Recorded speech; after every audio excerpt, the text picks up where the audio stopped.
One, two, one, two, one, two. Peace and black power. Welcome to another Sarnetta TV, House of Consciousness production. As you can see who we got on the screen today, my brother, your brother, Professor Larry. He just calls himself Brother Larry. You already know how it go. All right, Brother Larry, you haven't been here at the House of Consciousness platform for a while. Have you been keeping up with what's going on YouTube and social media, brother? First of all, peace and black power to the family. My stomach is growling.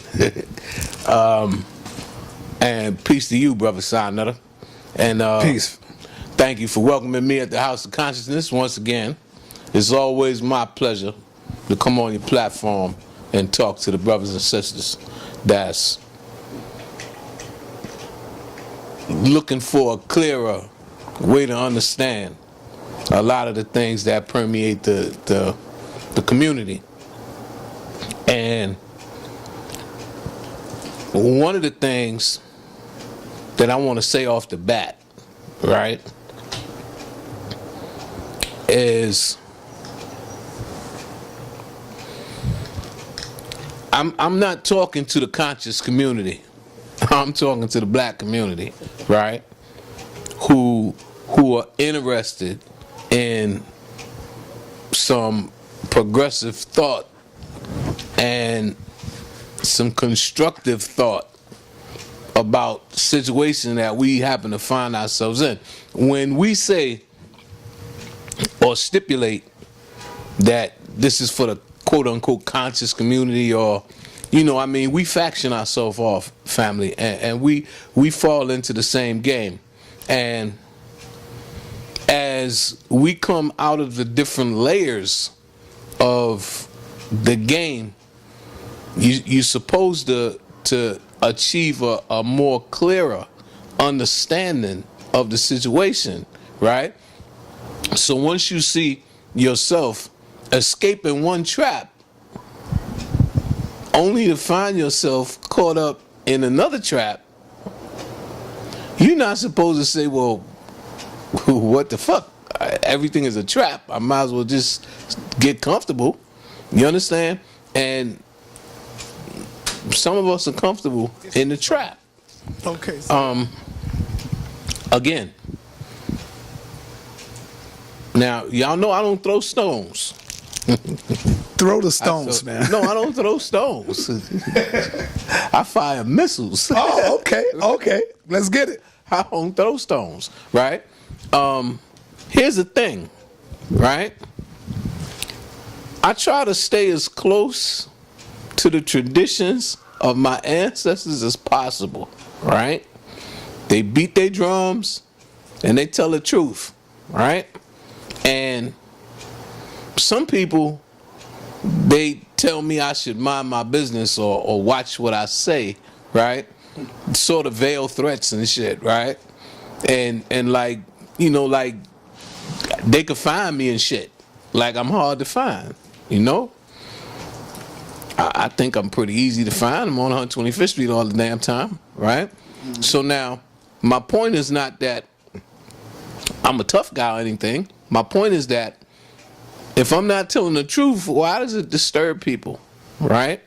When I say things like, if we look at the situation today amongst the various groups of black people, right? And for those individuals who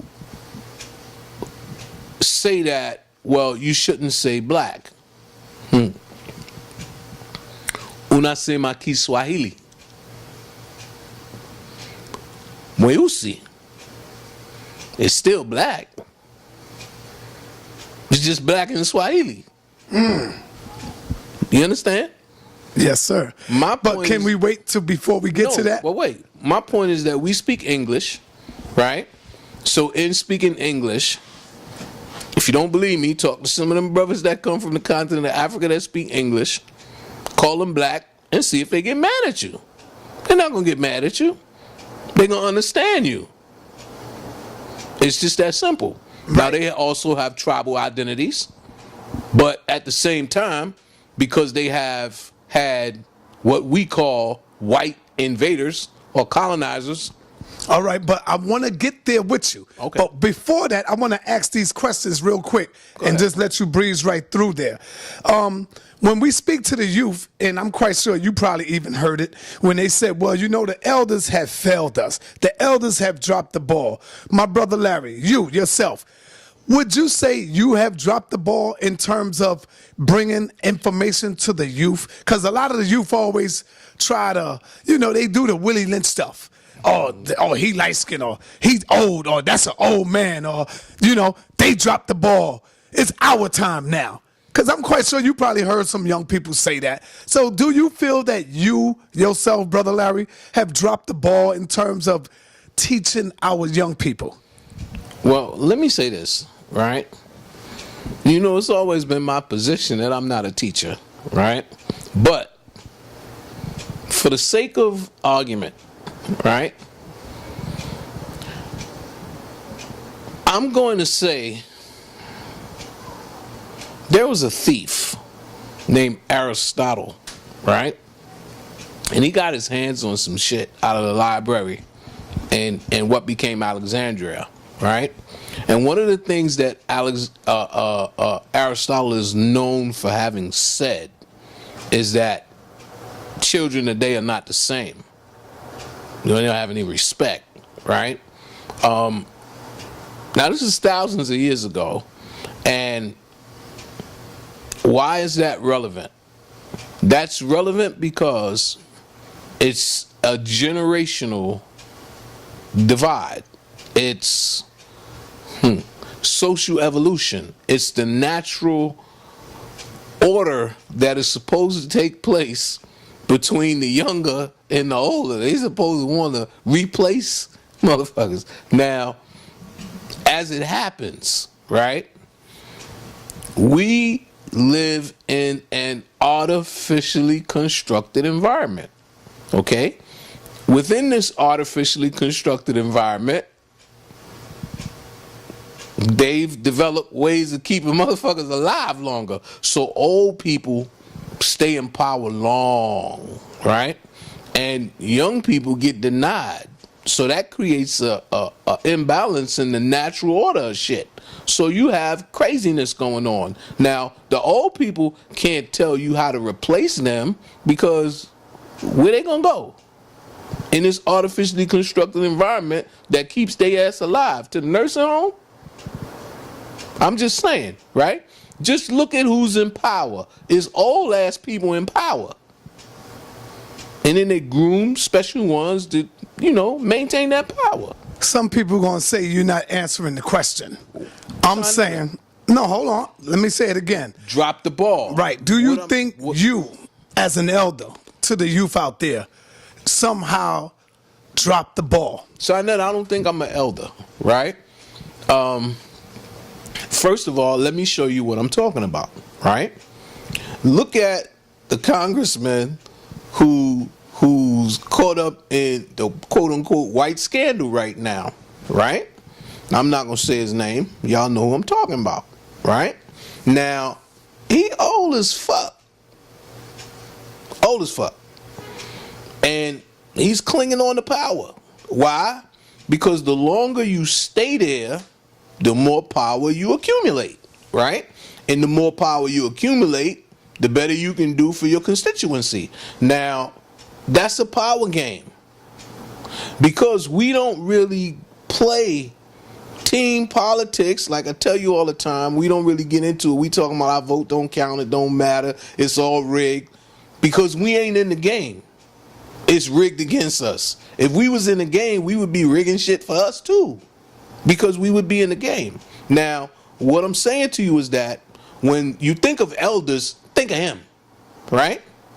Think of people who have been in the struggle with people and have risen to positions of power within this social dynamic that we have, and you don't see any real tangible results of their accumulation of power. Think of individuals like, I don't know, Al Sharpton, Louis Farrakhan. Think of individuals in positions of power. Those are elders. Okay? I'm 59 years old. Now, it is a sad commentary on the psychology of our people when you think someone 59 years old is an elder. You understand? This is not elderly. Right? I'll flip and go 10 rounds and beat the shit out of a bunch of you young fools. Right? This is not elderly. What I'm saying to you is that when you think elderly, think of that congressman. He 80 years old. He's still holding on to power. Think of John McCain. What he got? Brain cancer or some shit? And he's still holding on to power. Still a senator. Think of who's in power in this country.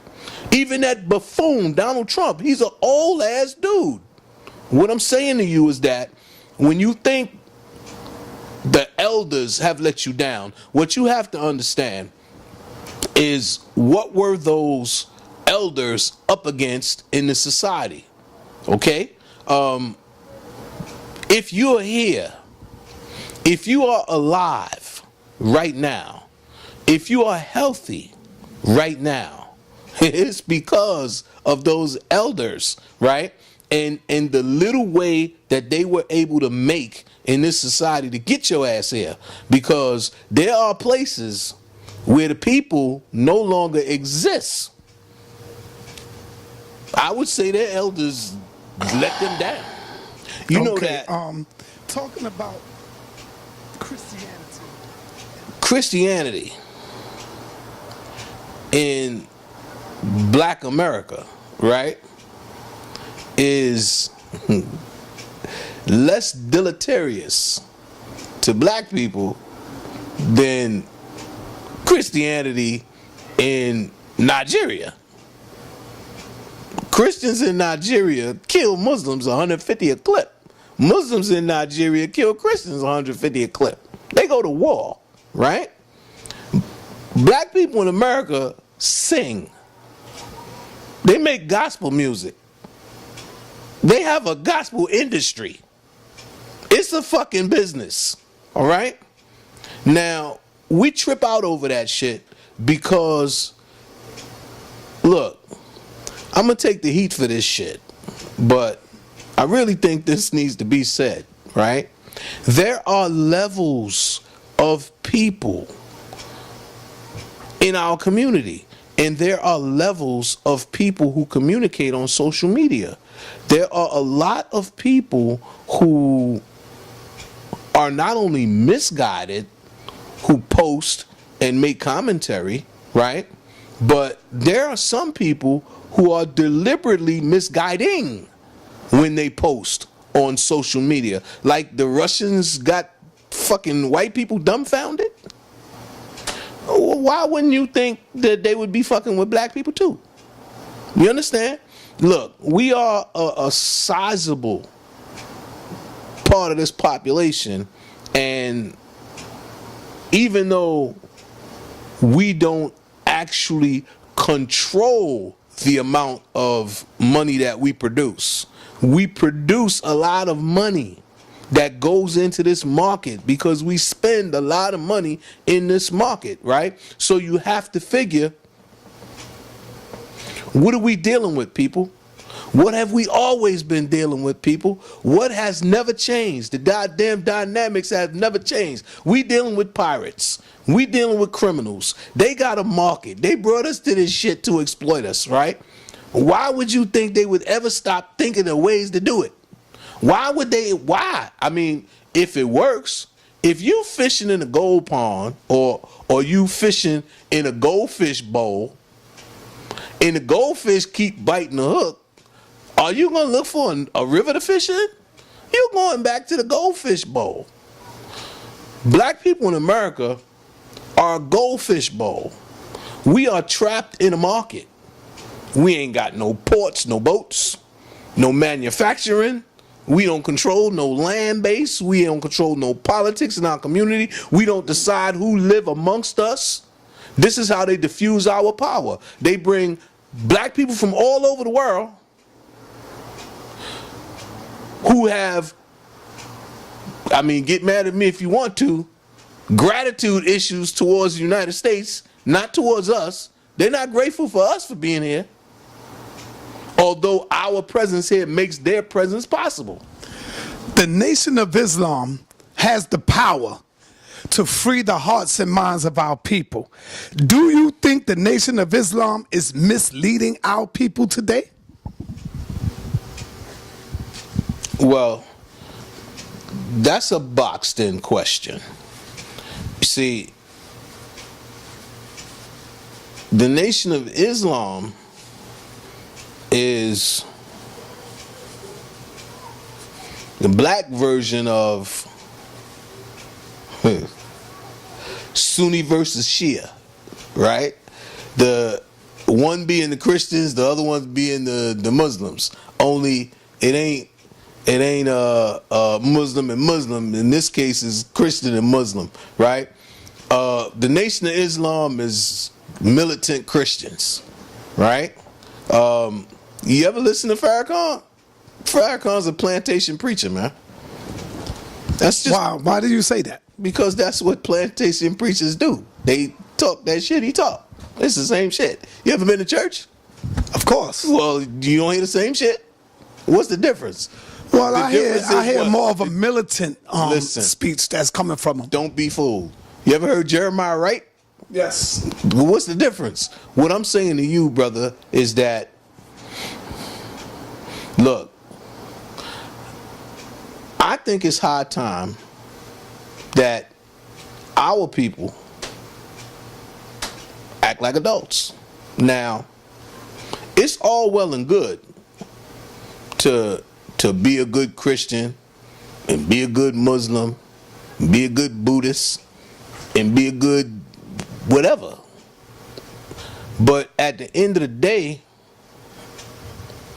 you are all saying that the community needs to do this, we need to work together, we need to be, you know what I'm saying? And at the same time, understanding that belonging to a group that says their way is the right way, the only way, the truth, the light, is like you doing something crazy and thinking that if you keep doing it, it's not going to be crazy because you do it all the time. What I'm saying is, if you remember that at some level, the purpose of regulating groups such as religious groups is to bring order to a disorganized or disorderly society, right? If you remember that, then perhaps you can see that that was the tool that they used to do it, okay?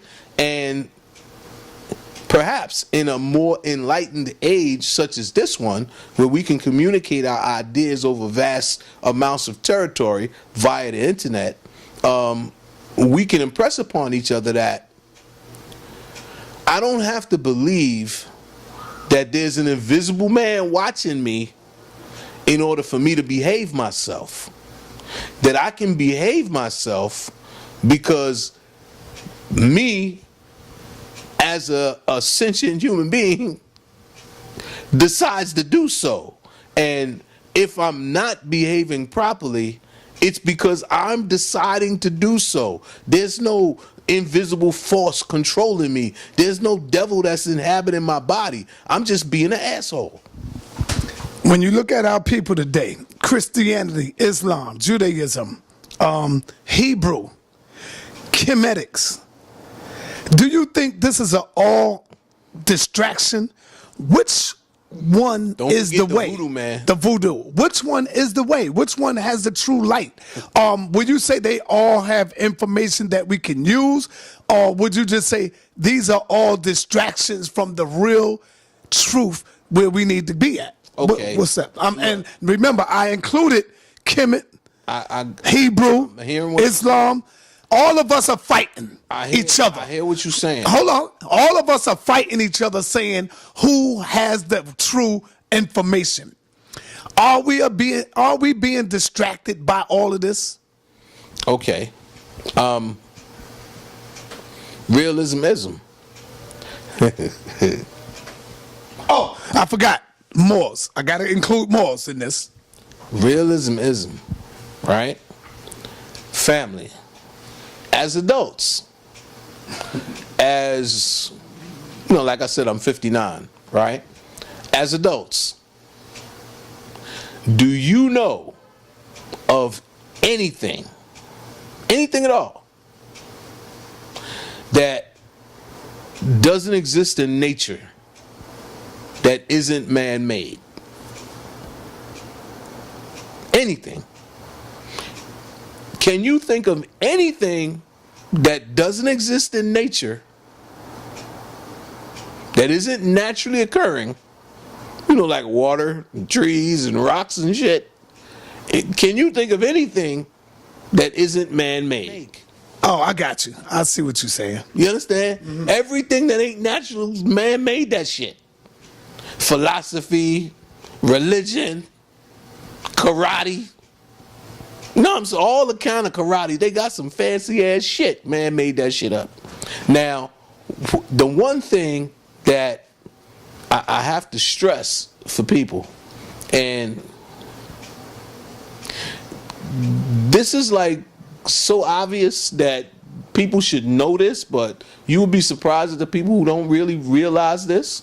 And realizing this will help you out a whole lot. When they ask shit like, well, how do they build the pyramids? Or how do they do that? How do they move these stones and shit, right? Mm-hmm. They ain't had no TV. Right.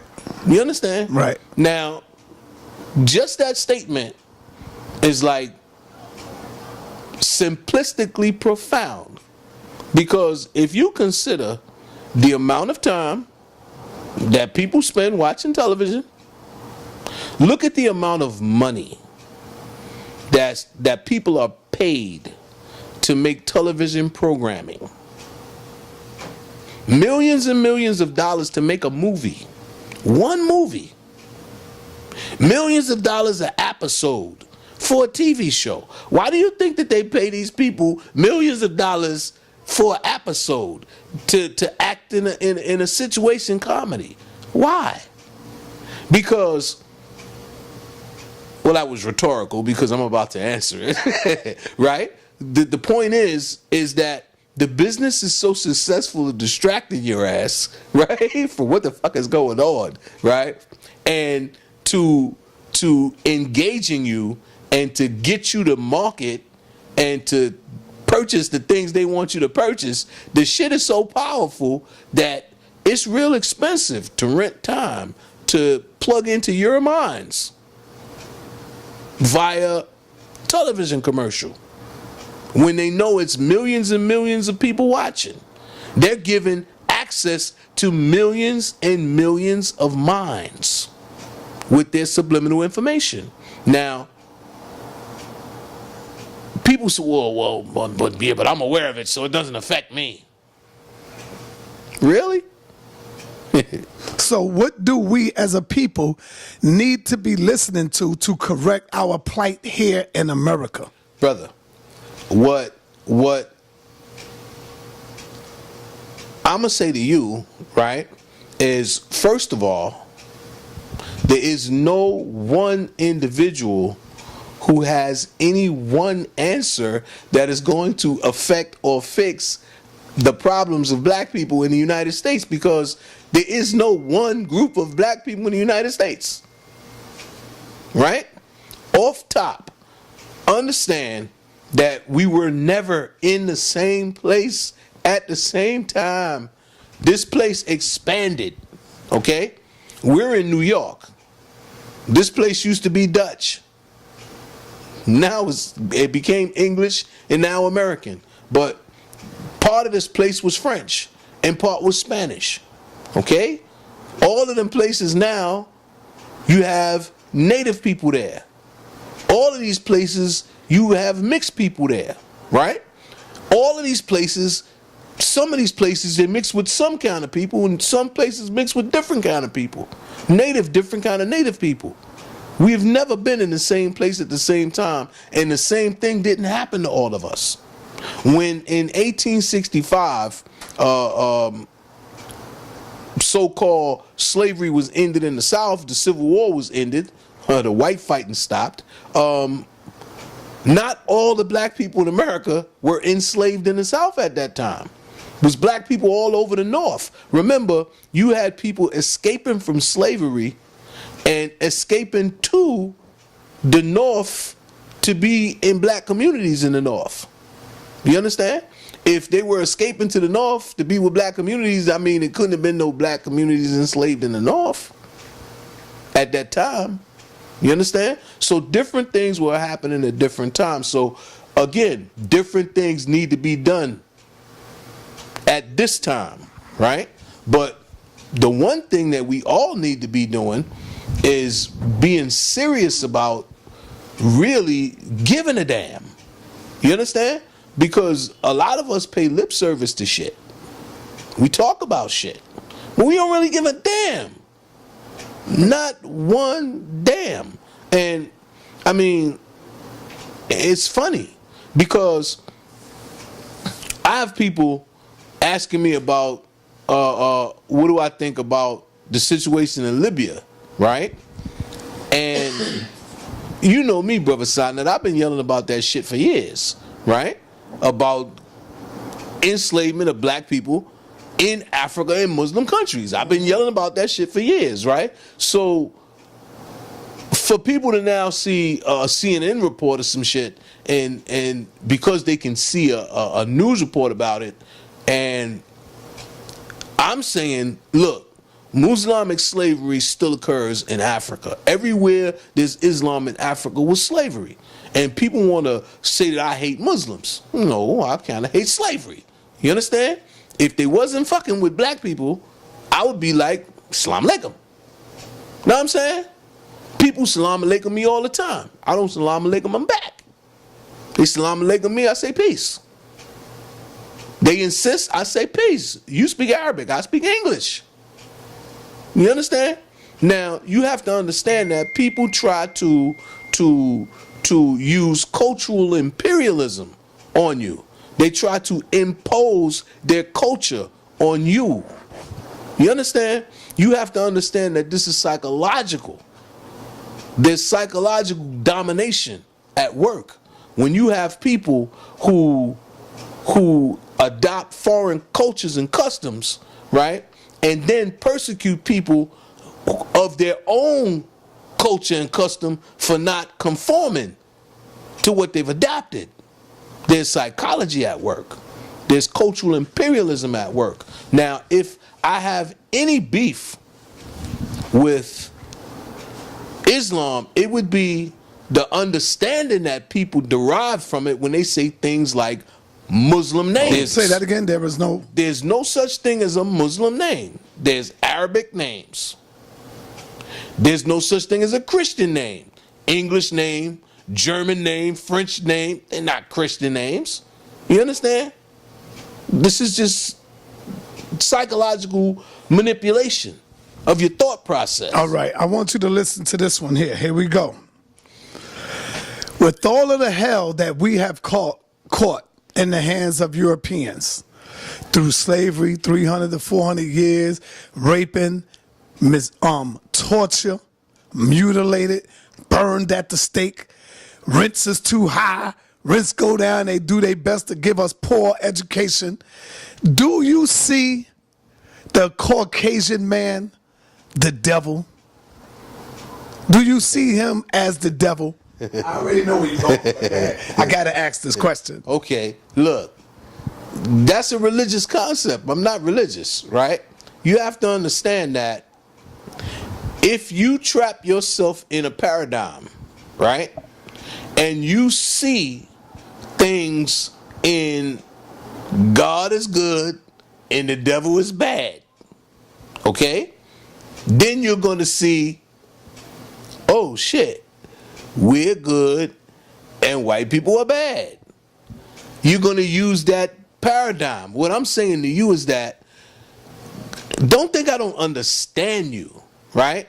I'm just saying to you that we're adults, okay? You cannot say that, well, they forced us to be Christians to make us better slaves, and then tell me that the white man is the devil. Because you telling me that he forced you to believe some shit that ain't true, and then you telling me you believe some shit that ain't true. You understand? Look, either this motherfucker's the enemy, and you can whip his motherfucking ass if you get your heart game right, or he's the devil. He's a supernatural being with supernatural powers, and you ain't never gonna beat him. So you just bending over and taking it. Just please don't stick it in too far, Mr. White Man. You understand? Either he's a human, well, kind of human, because he got 2% Neanderthal DNA, so there's a question mark, right? But either he's that, or he's this super force that you just can't whip. Now, I'll tell you what I've observed. I'm probably going to take some heat for this. Mr. Controversy himself, God damn it. When you look at history, a whole lot of black motherfuckers been punk bastards going and fighting in foreign armies and becoming generals and shit, and fabled troops like Antar and shit fucking rose up from slavery to be a famous fucking Muslim fighter. You know what I'm saying? Or Tariq Ibn Zayd, right? Them former slave motherfuckers is what I'm talking about, right? That go on to be so goddamn good for their conquerors, right? That they actually turn on their own people because they impose the same system on their own people who don't conform. This is where you get that slavery from. Where you get that they could just come in there and take your ass and enslave you. Take you as booty. You know what I'm saying? Because you don't believe the shit they believe. Right? And at the same time, they throw shit. Talking about there's no compulsion in religion. Talking about Muslimic cats. Right? But they still come and get your ass if you's a heathen or infidel. What the fuck? A kafir. You know what I'm saying? My point is that let's be real about what we see when we look at history. What we see is that we had very successful black kingdoms in Africa. What we see is that we had a dumb fuck take his ass on a pilgrimage and throw gold around. And what we see is that they kept coming until they took everything. And a whole bunch of places don't got shit now because of it, including Mali, where his ass came from. Kanka Musa, I'm talking about. Mansa Musa. You know what I'm saying? One y'all like to big up. Now, all I'm saying is that the pressure had already been in place because Kanka Musa was from Mali. Ghana had already been sacked by the Almoravids. And I know you people say no, that didn't happen. They took them markets, the gold markets. They took them markets. That's what this shit's about. It's about markets. This is what all that bullshit European exploration was about. Markets. Market expansion. That's what slave trade was about. Markets. Market expansion. Taking people to grow sugar. For what? For the market. Market expansion. That's all the hell we dealing with. We in the middle of the damn market. We comfortably in the middle of the market. We real comfortably in the middle of the market. We $300 shoes. We $50,000 cars. We nice clothes in the middle of the market. Remember, there's people who are naked in other parts of the world who would love to be in the middle of the market. Now, You see people literally drowning trying to get to European countries to get to a market. Look at the psychology and understand, I'm not putting those people down because they're driven by extremely powerful psychology. They're driven by those television programming that show all this wonderful shit going on over here. How good you got it. They're driven by those videos where you see the rappers and shit driving the fancy cars and talking that nigga shit. People think that shit real. People really believe that the broadcast images of black people in America are real. Black people in America really believe that that shit is real. All right, hold on. We on live right now on Black News 102, and the people are right, and somebody wrote in there, he don't know that you've been dealing with this, Brother Larry, for damn near 5, 6, 7 years already. He said, ask Brother Larry about Libya.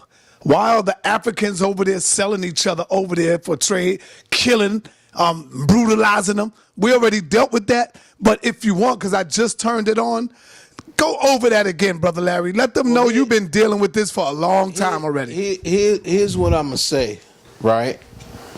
And to the person asking about Libya, right?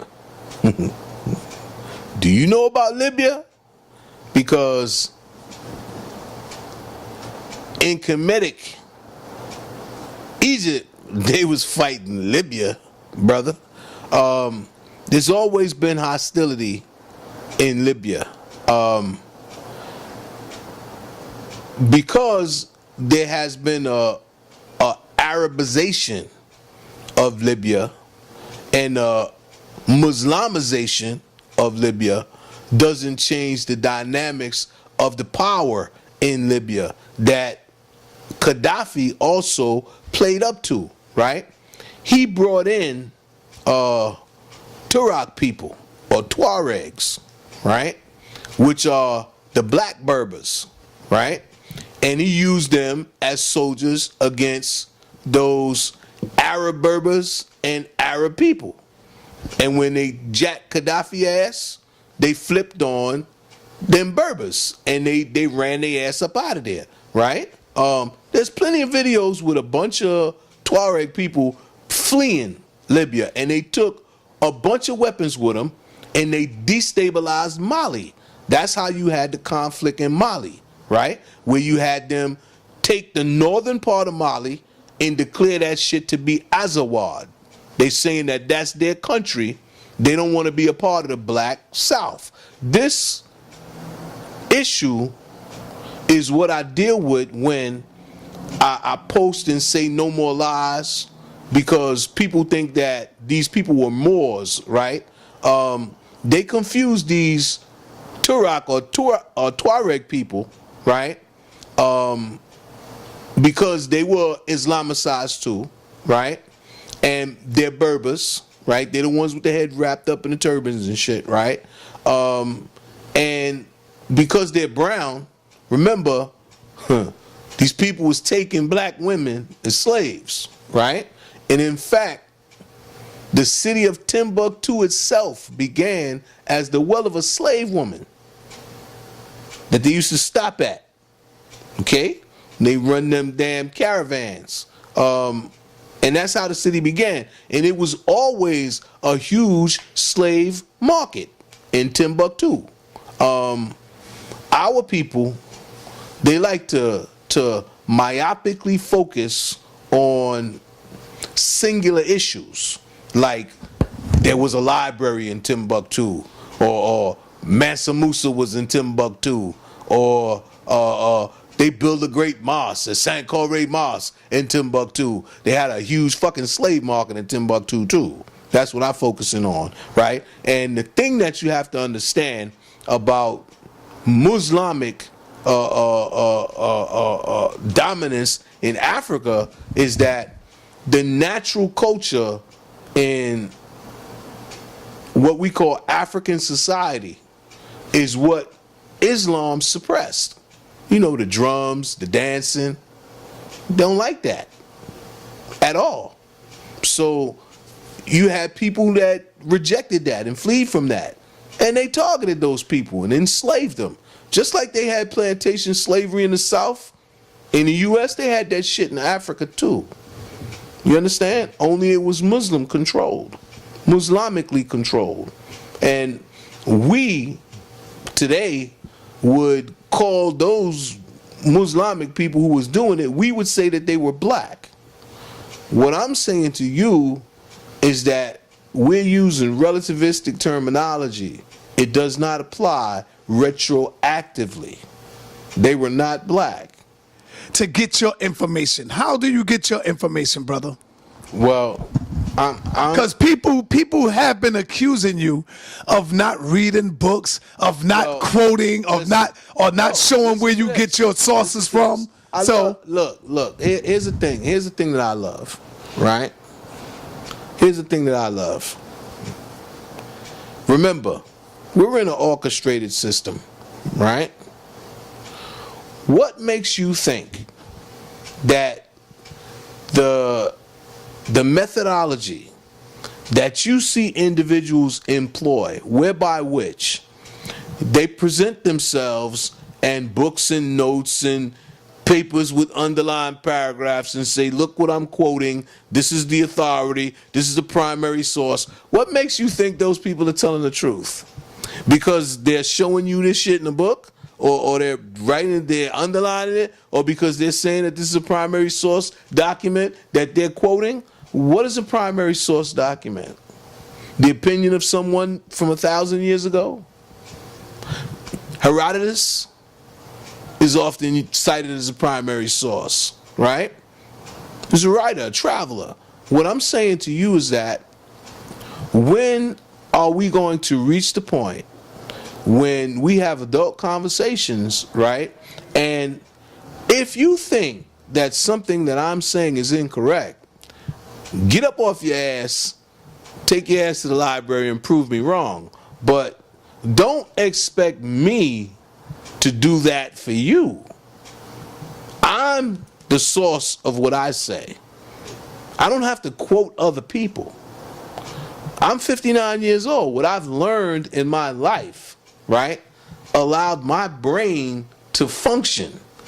What you learn is supposed to allow your brain to function, right?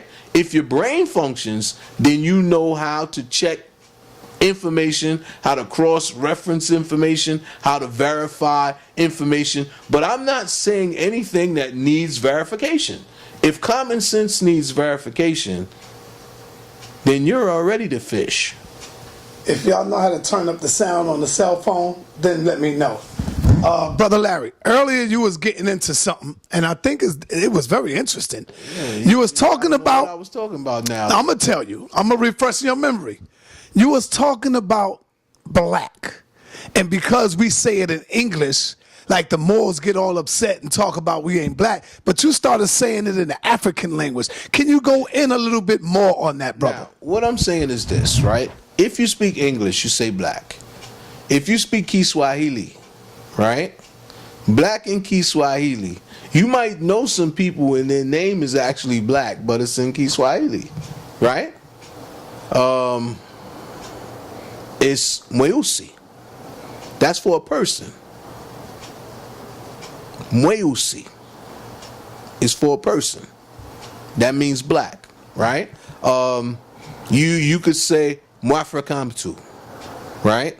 That's Mwafrika is how you personalize Africa. But notice that it's still Africa.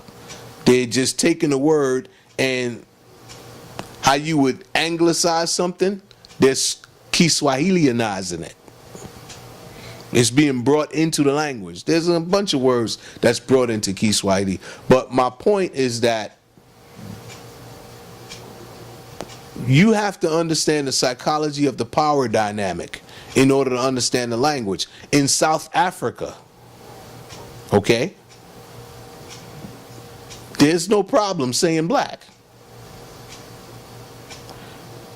In South Africa, there's no problem saying colored. Although you have people that are saying, well, no, we're waking up, we're not colored. You understand? We understand that we're mixed, but we identify with the black or we identify with the white. My point is that when you aren't quite serious yet, Brother Sinetta, you'll take word games and try to amplify the word game into an actual issue, right? And in doing so, there is a movement on YouTube blaming black women for our condition. Do you agree or disagree? Not aware. And why? I'm not aware of any movement to blame black women for our condition. I am aware, however, that there are some how you say, Shemitic people, right? And the Shemitic people want to create psychological confusion because they want to exist as a group and they want recognition as a new ethnic group, the Shemitic people, right? And for those of you who are slow, who don't know what Shemitic people are, that would be the Shiam people. You know, you like Shiam, she, him. Them people, they want recognition as a group. So in order to get that, they throw confusion into the water. There's no, well, I can't say there's no issue between black men and women because they both suffer from PTSD. So they got issues, right? But that shit that's going on with white people, we ain't got that. First of all, we do not keep our women at 2/3 of the salary rate that they're worth. Right now, their earning power exceeds ours in this market. We're not oppressing black women. Right now, we suffering from Big Mama syndrome, right? A lot of us need to man up. A lot of us were raised by women, and we use a lot of excuses, and we respond to shit emotionally because we were raised by women, and those responses become your responses. And I mean, take it how you want to take it. I'm not saying that you don't got some tough motherfuckers that was raised by women. I'm saying you got a bunch of emotional motherfuckers that was raised by women, as opposed to cold and calculating, wait a minute, let's take this shit outside type individuals that would respond to situations differently. You understand? Remember, we are still in a power dynamic where there is fear of us rebelling. I don't care how comfortable you think white people think we are, they're still afraid. You understand? Because there's still guilt here for that shit, right? So they're still afraid. This is why you still to this day, as gunless and shit and powerless as black people are, you could still be walking down the street and scare the shit out of white people. Know what I mean? And you don't mean no harm. You just walking down the fucking street, minding your business, and they see you and that's guilt. And that's fear. And I'm gonna take some heat for this. You motherfuckers not trying to hurt nobody. But yourselves. But yourselves. They not even trying to do that, son. That is, look, I tell you all the time, right? They watch the same TV white people watch. They get the same programming meant for white people. It's not meant for them, right? So now if the programming, if the psychological, cultural, social engineering is meant to make you think black people ain't no good, black people is pimps and drug dealers and thugs and murderers and all this shit, right? If that fucking message is what your ass is getting to, how you gonna react when you encounter black people? You understand? You gonna react the same way that white people react, with the same fear. You understand? Look, you don't have to believe me. Although, in this instance, I really wish you would. Once upon a time, I was not a nice person.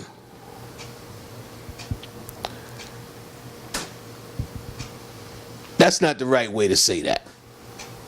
I was a nice person, but I did bad things, right? But I had learned how to be nice so good that I fool the shit out people. You understand? And having learned how to do that kept me out of jail a whole lot of times, because police would be around, I'd be filthy dirty and just act normal, and they pay you no mind. Word of wisdom, right? And my point is that people can fool you, okay? Not everyone in this fabrication is civilized, family. We kind of, here's a byproduct of that religious what I like to call mind fuck, right? You extend your faith to other things. You extend your faith to abstraction, okay? Like, say we grow up in a concrete jungle. You going across the street. The cars are coming. The light changes. You walk out. You don't look to see if the cars stop, because you have faith that they're going to stop at the light. You abstractly extend that faith to the drivers in cars, even though you know people run red lights. Even though you understand people drive drunk and don't pay attention. Is there a race called black? Is there a black race? There is, look, here's the thing, right? This is what people can't wrap their minds around.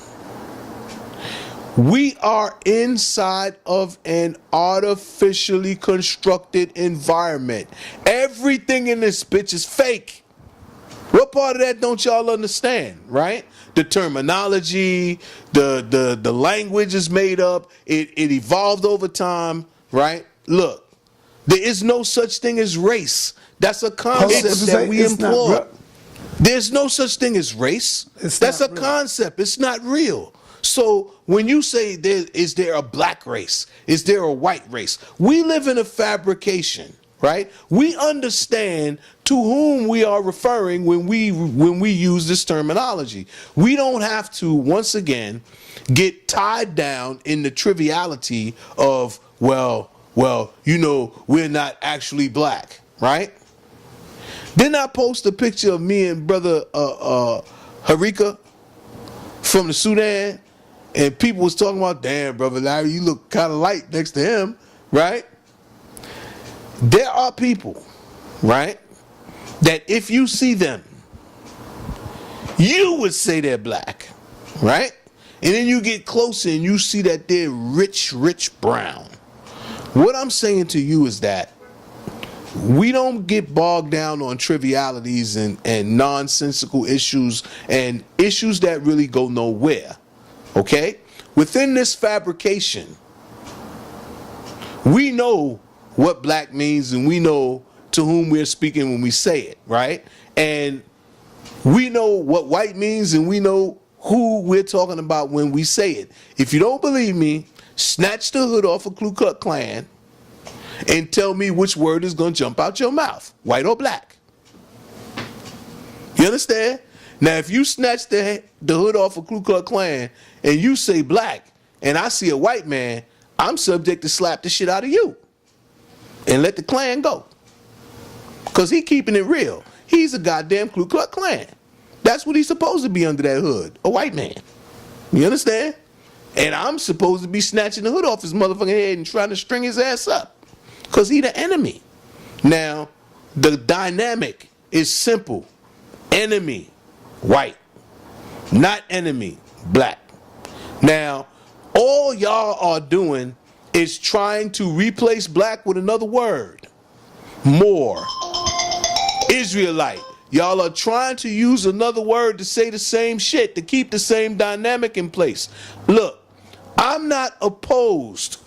I have said this for 10 damn years. I am not opposed to convening. We could even do it through social media.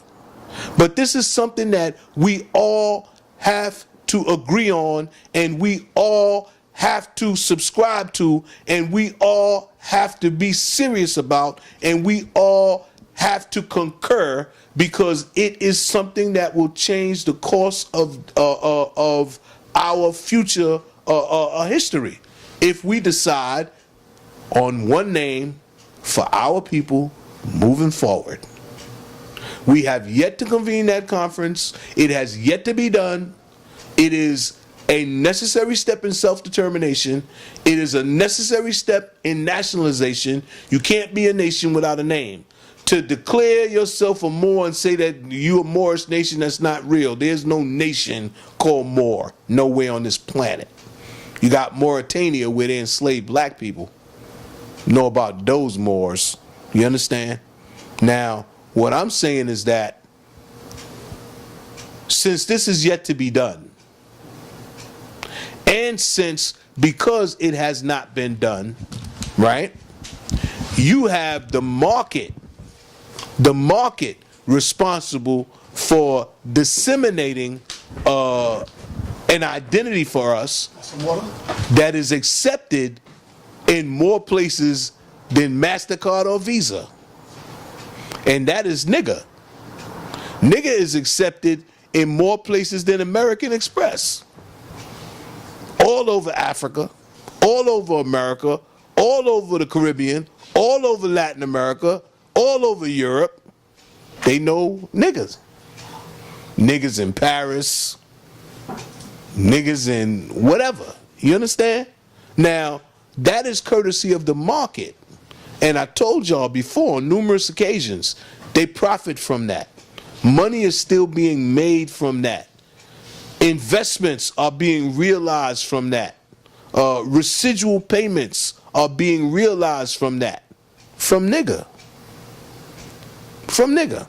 Every time comedians tell jokes, nigga jokes, money, ching ching. Rappers put that shit in lyrics, money, ching ching.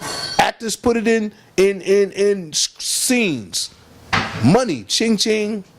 But y'all say it for free. Slaves. Boo the fuck who? Thank you, brother. Boo the fuck who? Because if you're doing something for free that generates profit, and people come along and harvest that activity and accrue those profits, you're still a slave, because you're still in that cane field, cutting that cane, producing that sugar, and they still living the sweet life. What is your view on creation and our evolution? What is your view on our creation and evolution? Well, see, I don't know how to take that question, our creation, right? Because we're a hybrid population here. You understand? And as a hybrid population, we kind of got a creation too. Right? I mean, if you want to be technical about this shit. What we don't want to do is, once again, we don't want to be playing spatial ping pong. Let me tell you what spatial ping pong is. You got a ping pong paddle, no ping pong table. You gonna smack a term, and somebody gonna ping that term back to you, ping pong, and y'all gonna argue about these terms, right? Creation versus evolution, right? I submit to you that evolution is a fact. Now, you can take things to extremes, right? And argue that, well, if evolution is a fact, how did it begin, right?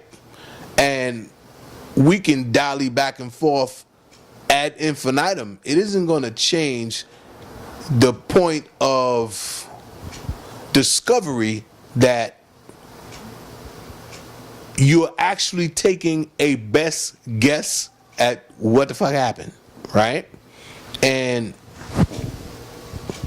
what I'm saying is, in our predicament, in our circumstance, why would you waste your best guess trying to figure out if 5 billion years ago somebody was floating by and said, there's nothing there. Poof, I'm gonna make the world. Or that through some violence, which we know occurs, sparks were created that evolved into the life that you see now. I understand why people have a problem with life as we know it having evolved from simpler life. I understand, trust me, I do. What I need you to understand, however, is as complex as you think you are, as intelligent as you think man is, as magnificent as you think creation is, that it had to have been a great, powerful being to have thought it and created it for it to exist. I really need you to understand that what you're doing is you are creating a trap, a mental trap in which you are creating a scenario whereby which only a God could have did it. So that's the only way it could have happened. This is the scenario you're creating for yourself. What I'm saying is that is a man-made, man-envisioned, constructed argument based on his inability to comprehend what he sees. Wow. Only God could have did that. Why? Because I, man, can't do it. You have to understand the basic fact of life on this planet. Everything is trying to kill something and eat it. What rational being would create an environment where everything is trying to stab some shit and drink its blood? Mosquitoes, run some shit down and bite it on the neck, lions, stab some shit up, cut the heart out and cook it, general butt naked. I mean, this is the planet we on, okay? So while you eating that turkey, remember that turkey didn't want you eating them. That turkey was happy as fuck to be alive, just like you. But you cut that turkey head off and threw his ass in the oven with some hot ass grease and butter and cooked his fucking ass to some turkey. Now, somebody posted lamb. That was little sheep running through the field. Till your ass caught up with it. Savage killer that you are. But we've been socially engineered to go to the market and buy shit that run around here loose on this planet free. You could just go catch that shit and do damage to it yourself. But you've been socially engineered to go purchase, work your ass off, make the money, go purchase this shit wrapped up in plastic in the freezer that's a dead fucking animal. Or a slice of a dead animal, the ass part, the neck part, the feet. Feet, yeah, you eat animals' feet. That's where we are. And you want to tell me about Creator.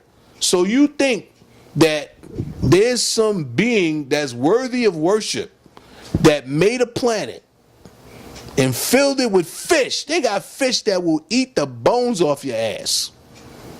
You understand? Fish. Little ones will come like a crew, like Bloods and Crips, and murder the shit out you. Strip you, leave your bones bare. Won't even be nothing left. Insect, do the same shit. On this planet. I know you know shit will drag your ass off. Jaguars and shit running around South America. They eat people too. Tigers in India eat people all the time. All the time. They had two notorious lions in the 1900s, ate about 200 people in Africa.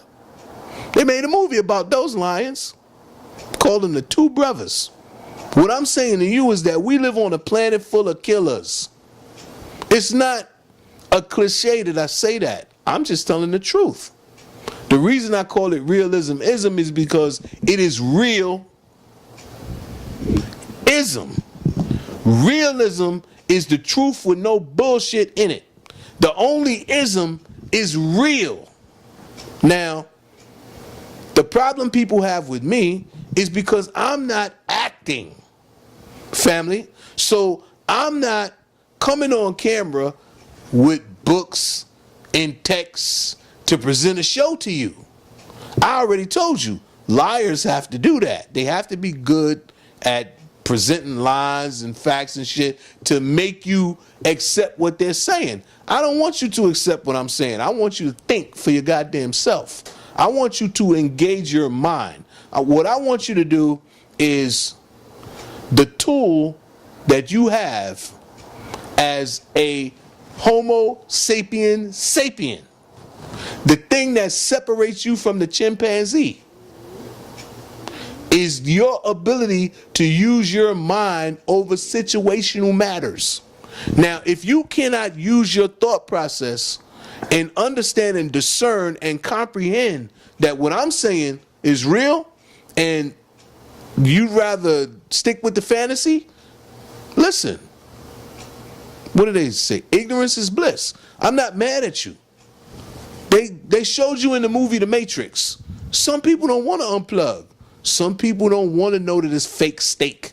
Some people don't want to know that corporations is selling them horse meat instead of chicken or whatever. You understand? Some people just don't want to know shit. They'd rather be dumb.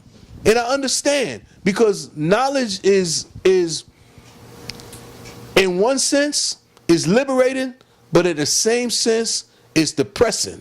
Because the more you know, the fucked up you feel, because you see shit and some things you can't do shit about. You just understand and you know it's fucked up, and you try to pull people's coats and they looking at you like they oblivious. They can't see that, hey, there's a hole, watch it.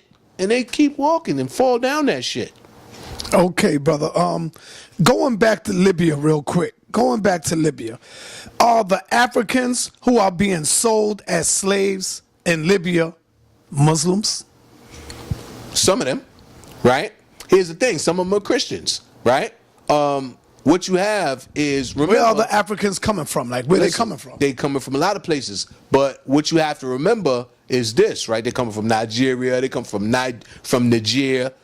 They coming from Mali. What you have to remember is Libya was for a long time a hospitable market. So hold on, real quick. I'm trying to get an understanding, and the viewers are understanding. Who are kidnapped? Are they being kidnapped? Who is Well, look, taking these Africans? remember, are these remember, other Africans no, doing this? no, That's what I'm trying to get it clear. Understand this, right? Remember, here's what you got to do. Hold on 1 second. You got to remember, you have people fleeing from a lot of situations and trying to get to Spain and Portugal and what's those Spanish islands off the coast of Africa, right? They're trying to go through Libya, and then some of them are getting caught up in that migration, that migratory, you know what I'm saying? These are like, and some people are being brought there by smugglers, right? Sonetta, there have been videos about this shit posted all over the internet for years. This is not new. If you want, I'll send you a link of some shit that happened years ago. The same shit, where they got girls from Nigeria and had them in Libya, selling them as whores. They want to call them sex workers and shit. They try to clean up language, family. There's no sex worker. You understand? You a hoe? You a enslaved hoe. They prostituting you, is what I mean to say. It's not like you a sex worker. They're tricking women from various countries. A lot of them come from Nigeria. They get to Europe and they find out they trying to make them prostitutes. This is not new stuff, Sonetta. They're still targeting black people. Black people, this is shit been going on for 1,000 years. Libya's not, you think it's an extreme case because there's a CNN report and they sold somebody for $400, right? There's an anti-slavery movement in Mauritania. SOS Esclaves, right? They're fighting slavery in Mauritania, just like you had abolitionist movements in the United States. In the 1800s, you have abolitionist movements in Mauritania right now today. Now, I'll be yelling to you about Muslimic shit in the Sudan right now today. What you think is happening in the Sudan?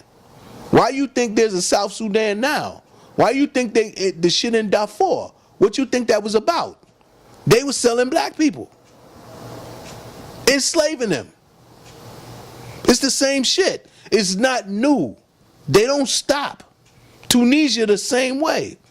Niger, Mali, and them Tuaregs, them Tuareg people, man. Look, see, we gonna call them black. That's the thing I have about the open line on BLS, because they took their asses over there to the Sudan. You know what I'm saying? And they only added more confusion because, like most culturally blind black people in America, when they see these people over there that's Arabs, they think they black. Now, what I say is that when I'm in doubt, I go with the local wisdom. You understand? If the black people that live there are calling them Arabs, how am I going to tell them that they're not Arabs? Now, I've had a person from there tell me, no, they're not Arabs, they black like me, but I also understand that in his mind that I'm not black like the black people over there that they call them black. You understand? See,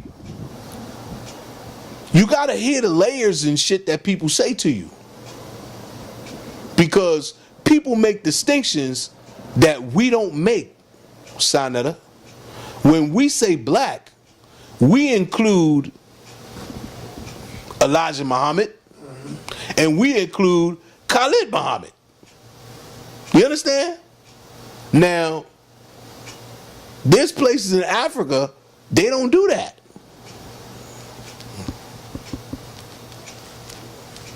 They don't do it. They make distinctions. And one of the distinctions that they make sharply is the distinction of mixed people. They make that distinction. Now, we don't get that because we are mixed people. Now, and I don't mean in a black and white way. I'm talking about it's like 30 different tribes of people over here, right? That throughout the years have kind of blended. So often I must have. And my point is that people make distinctions. Told Jabari, he thinking they call him a little white girl. They called his ass a white man. Obroni. I've been called that shit, right? And that's not everybody, but it's cultural. So even the people who won't call you that shit understand what the people who are calling you and understand why they calling you that shit. Now, I just keep it real, family. If these issues did not exist, you wouldn't have a Yoruba Igbo issue in Nigeria right now. What I need you to understand is that we didn't invent these issues. These issues came from Africa with our ancestors. Because we forgot the names that they were calling their little various groups, don't mean that we don't still group up. We just group up under different names. People, we group up under the projects. We group up under the block. We group up under the gang, the clique, the east side, the west side, the north side, the south. We click up. That shit is tribalism. We just don't call it a tribe no more. But it's the same dynamic, the same psychology. And we act it out the same way. Because one tribe will attack the other tribe. And then they go to tribal war, or gang war, or black on black crime, as white people like to call it. What I'm saying to you is that, notice, in all of the military conflicts in Africa that you're aware of, all the civil wars and all of the conflicts in general, right? Have you ever heard the media ever call that shit black on black crime? Ever? I mean, it's black people. And it's black people. And it's black people killing black people, right? But they don't call that black on black crime, do they? That is something that is employed and deployed against us psychologically in order to manipulate your ass into making you think that there's something wrong with your ass. You understand? Oh, psychological warfare. Now, if you don't believe me, you just had a white man shoot over 500 people from a hotel room in Las Vegas. They ain't never once called that shit white on white crime. Had another white man shoot up a bunch of people. White kids shoot up a bunch of people. They don't call it white on white crime. They say, oh, something was wrong with him. Right? But for us, the psychology is that there's something wrong with all of us, the group. If an individual does something, there's something wrong with our group, with our people. See, y'all have to understand that there's propaganda at work, and it's not necessarily geared for you, for your consumption, but I'll be damned if you don't watch the same TV. So you get the same messaging. And that messaging is designed to keep those groups from bonding or uniting with you or even seeing you as an ally, as a wedge against the powers that be. That's how they keep their dumbasses in check. You understand? They use wedge politics, and they call it what's that shit they like to throw around when they double talking? Identity politics, right? They accuse us of playing identity politics, but it's not that we play identity politics. is that we're on defense, and them motherfuckers is identifying us. You understand? Everything for them is black. You understand? Even though Trump is in office, he still blames Barack for shit. Now, imagine this. Imagine Barack Obama having a deep state in the United States. So deep that all of the government and shit is secretly on his side against Trump. Imagine Obama. He just fucking popped up. Imagine him being that deep.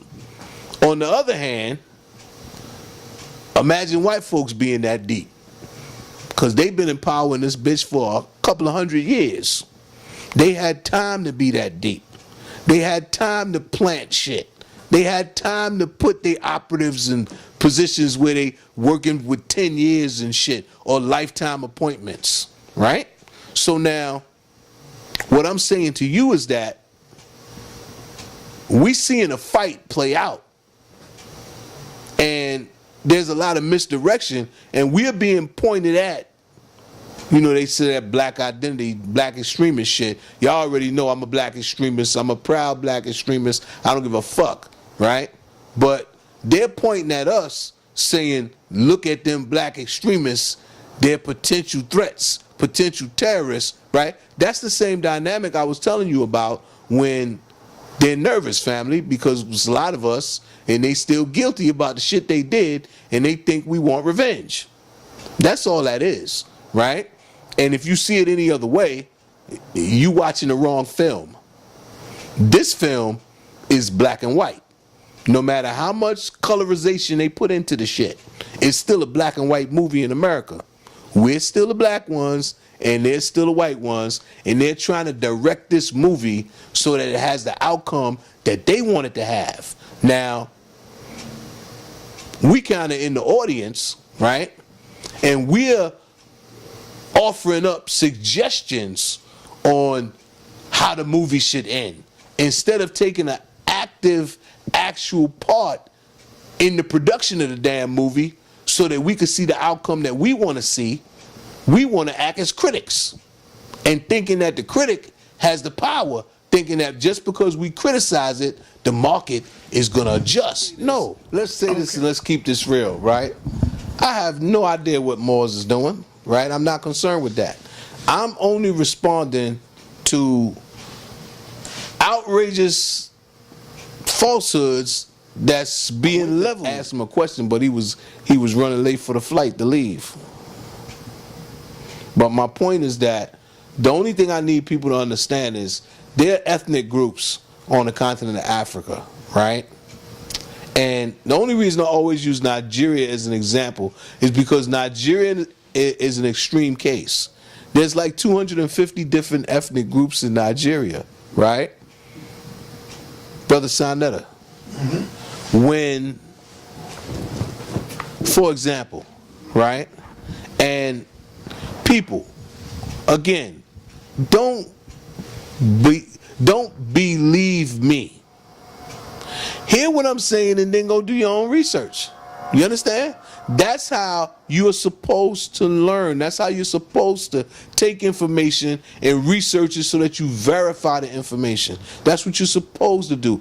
Even when you read a book, you're supposed to then take the initiative to verify what the author of that book is saying, because the book is written from the author's perspective with his slant, his comprehension of the information that he's providing to you. Okay, but let me tell you this, Brother Larry.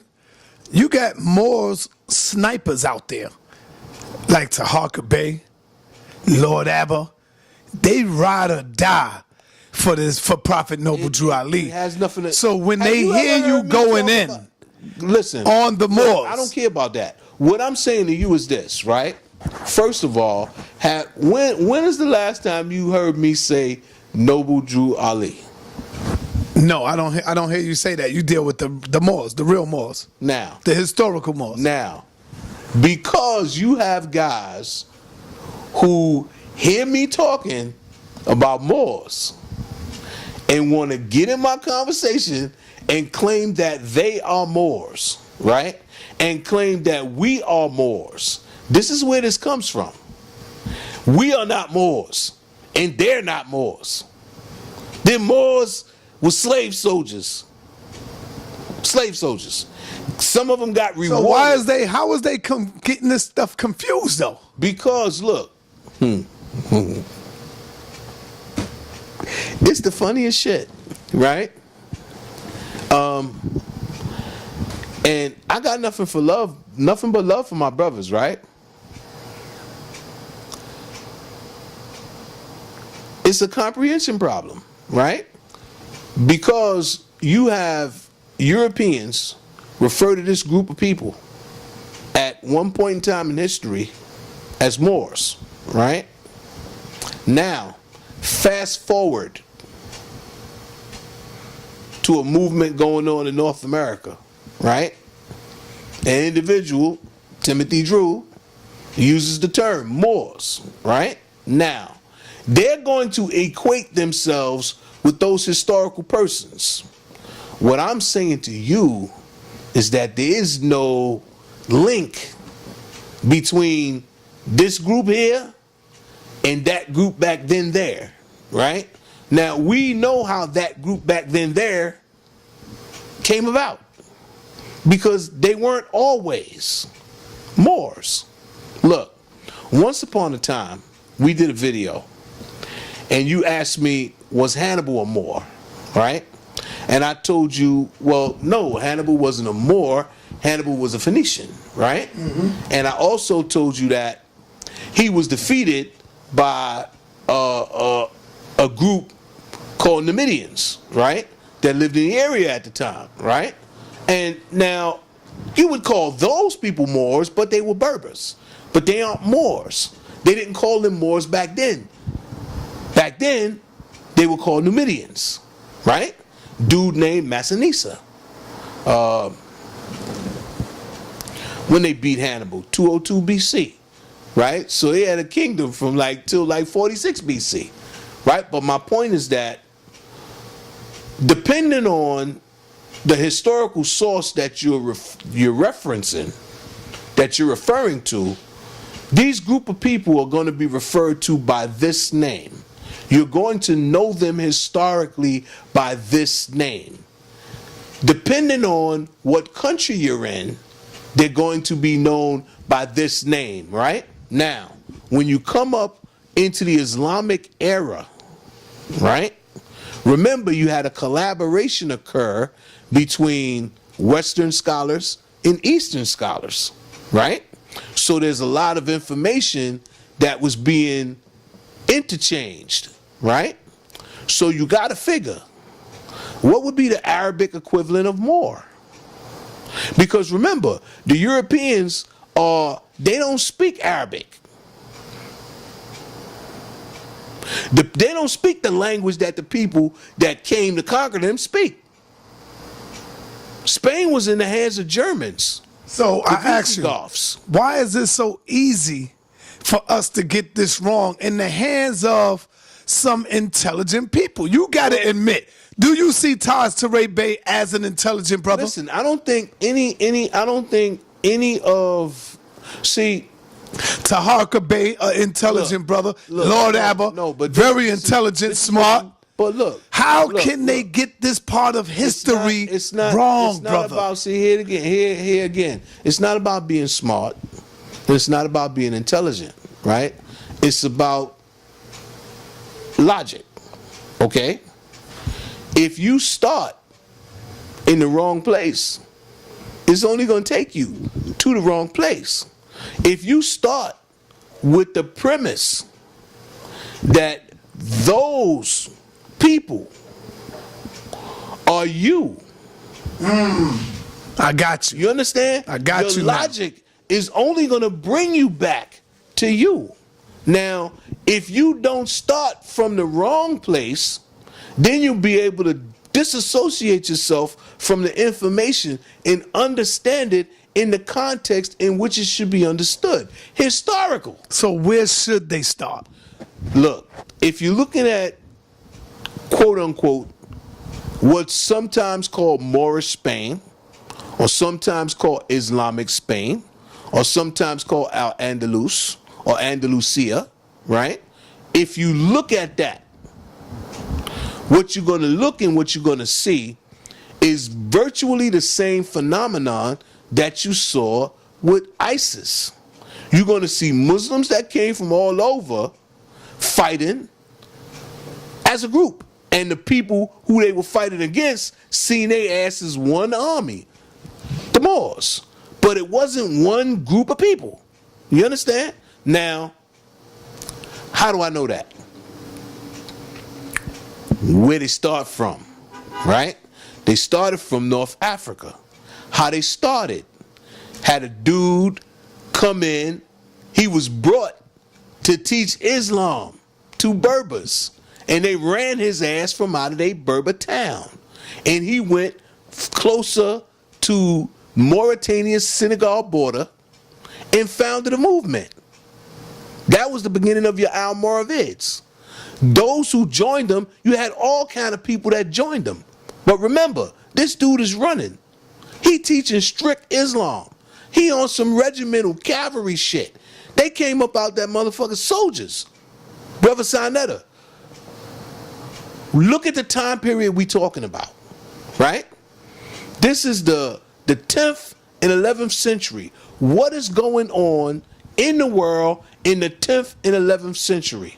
What is happening all over the world? You have massive armies of Christian knights and Christian people fighting massive armies of Muslim knights and Muslim people, right? Over Jerusalem and all this shit, right? All this is going on at the same time, right? So now remember, you got a bunch of goddamn Muslim fighters running around the world. You understand? When there's a fight, what do? Jihad. That means, oh, everybody, come on. We against them. So, for the life of me, here's what I don't understand. I don't understand how the black people think that it was a black thing when they put an Arab in charge. Not only did they put an Arab in charge, but an Arab whose family got wiped out. And he was the last member. They ran his ass up out of Baghdad. And he wound up there. And they put him in charge. They didn't put him in charge because he was a Moor. They put him in charge because he was a Umayyad. Because that was just the western extremity of the Umayyad Empire. You understand? But Dr. Wesley Muhammad teaches that the original Arabs was black. Listen. So was this a black Arab or a yellow Arab? First of all,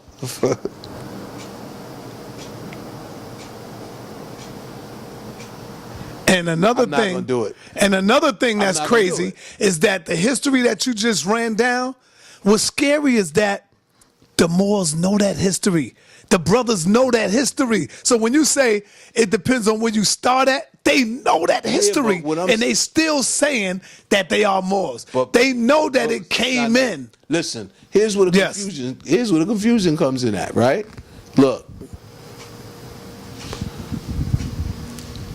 You know I always say don't conflate history, right? And here's what you got to really be careful about. Which is, again, is one of the reasons why I will never come and say, here, read this, or look what I brought, or look what I found. I'll post videos and tell you, look at this video, and take your ass to the library. You understand?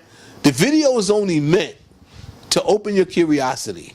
The video is only meant to give you a guide to what you're looking for, and then when you go to the library and start your research, and then you open up and see the wealth of information that will unfold before your eyes when you open up and you look in the reference section in books, and send you to other books, and send you to other documentaries, and send you on research missions. And it's how you do research, right? You don't do research requesting someone give you a cite a source or give a reference. I'm telling you that this is me talking about what I know. Now, when individuals want to challenge what I know, You know me, brother Side Nutter. You can bring your ass here and I'll rip you a new one, right? But what I won't allow you to do is play tricks with people and say, because I'm not telling you to look in this book, that what I'm saying has no validity and factual reality, when in fact, what I'm saying is the truth. And because I won't tell them where to find it so they can then put it in one of their books that they're trying to sell you and charge you for what I'm telling you for free. You understand? I don't play games, family. I don't have no time for that, right? Remember, we're in the market. So people market all kind of shit, right? They market information. And as part of that, they write books, right? I sing songs. I say my little shit I say. I make beats, right? I have yet to charge you a dime for anything that I do, right? That disturbs some people. I understand that. Because in this market dynamic, what did somebody told me? The game's not told, it's sold. And they get mad at me when I do that. But I can't help that. That's on them. I'm being me. This is how I do free. You understand? And if me doing free entails me giving you something free, hey, listen, that's me being free. I'm like the bird sitting on the tree. I'm whistling. It don't cost me a dime to do it. When I fly off of that branch, I'm going about my business, family. All right, but now back to the Moors. When I was saying that they know this stuff, they know the science, they can even build Knowing with and you. understanding is different. It's a different. Okay. Knowing and understanding is different. See, look, we know, right, that Turok people are not black. We know that. They're Tuareg. They're Berber. We know they're not black. But even though we know that, if we see one, we're going to say black. We get offended when some people say to us, I'm not black. And we looking at them because to us, they're black. They're not telling you, they're not, oh, I'm not brown. Oh, I'm brown. What the fuck is wrong with you? What do you think, I'm stupid? They're not telling you they're not brown. They're telling you that they're not black. What they're doing is saying that you're black. They're using black as your ethnic identification. Now, I understand that. I don't have a problem with that. Because I understand also that I'm in a fabrication. And that it is a fabrication.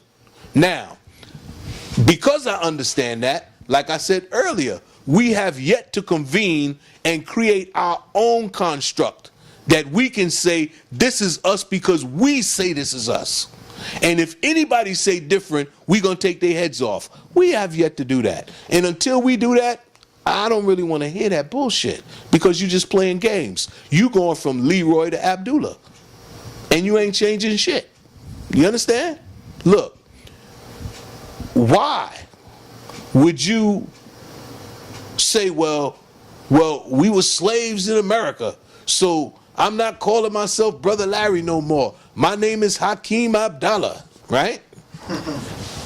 They was enslaving your ass too. Still doing it right now. Right now. You see those as Muslims doing that shit in Libya. So now, if you still see that shit doing, but you call yourself Hakeem Abdallah, what did you do? Escape from the frying pan into the fire.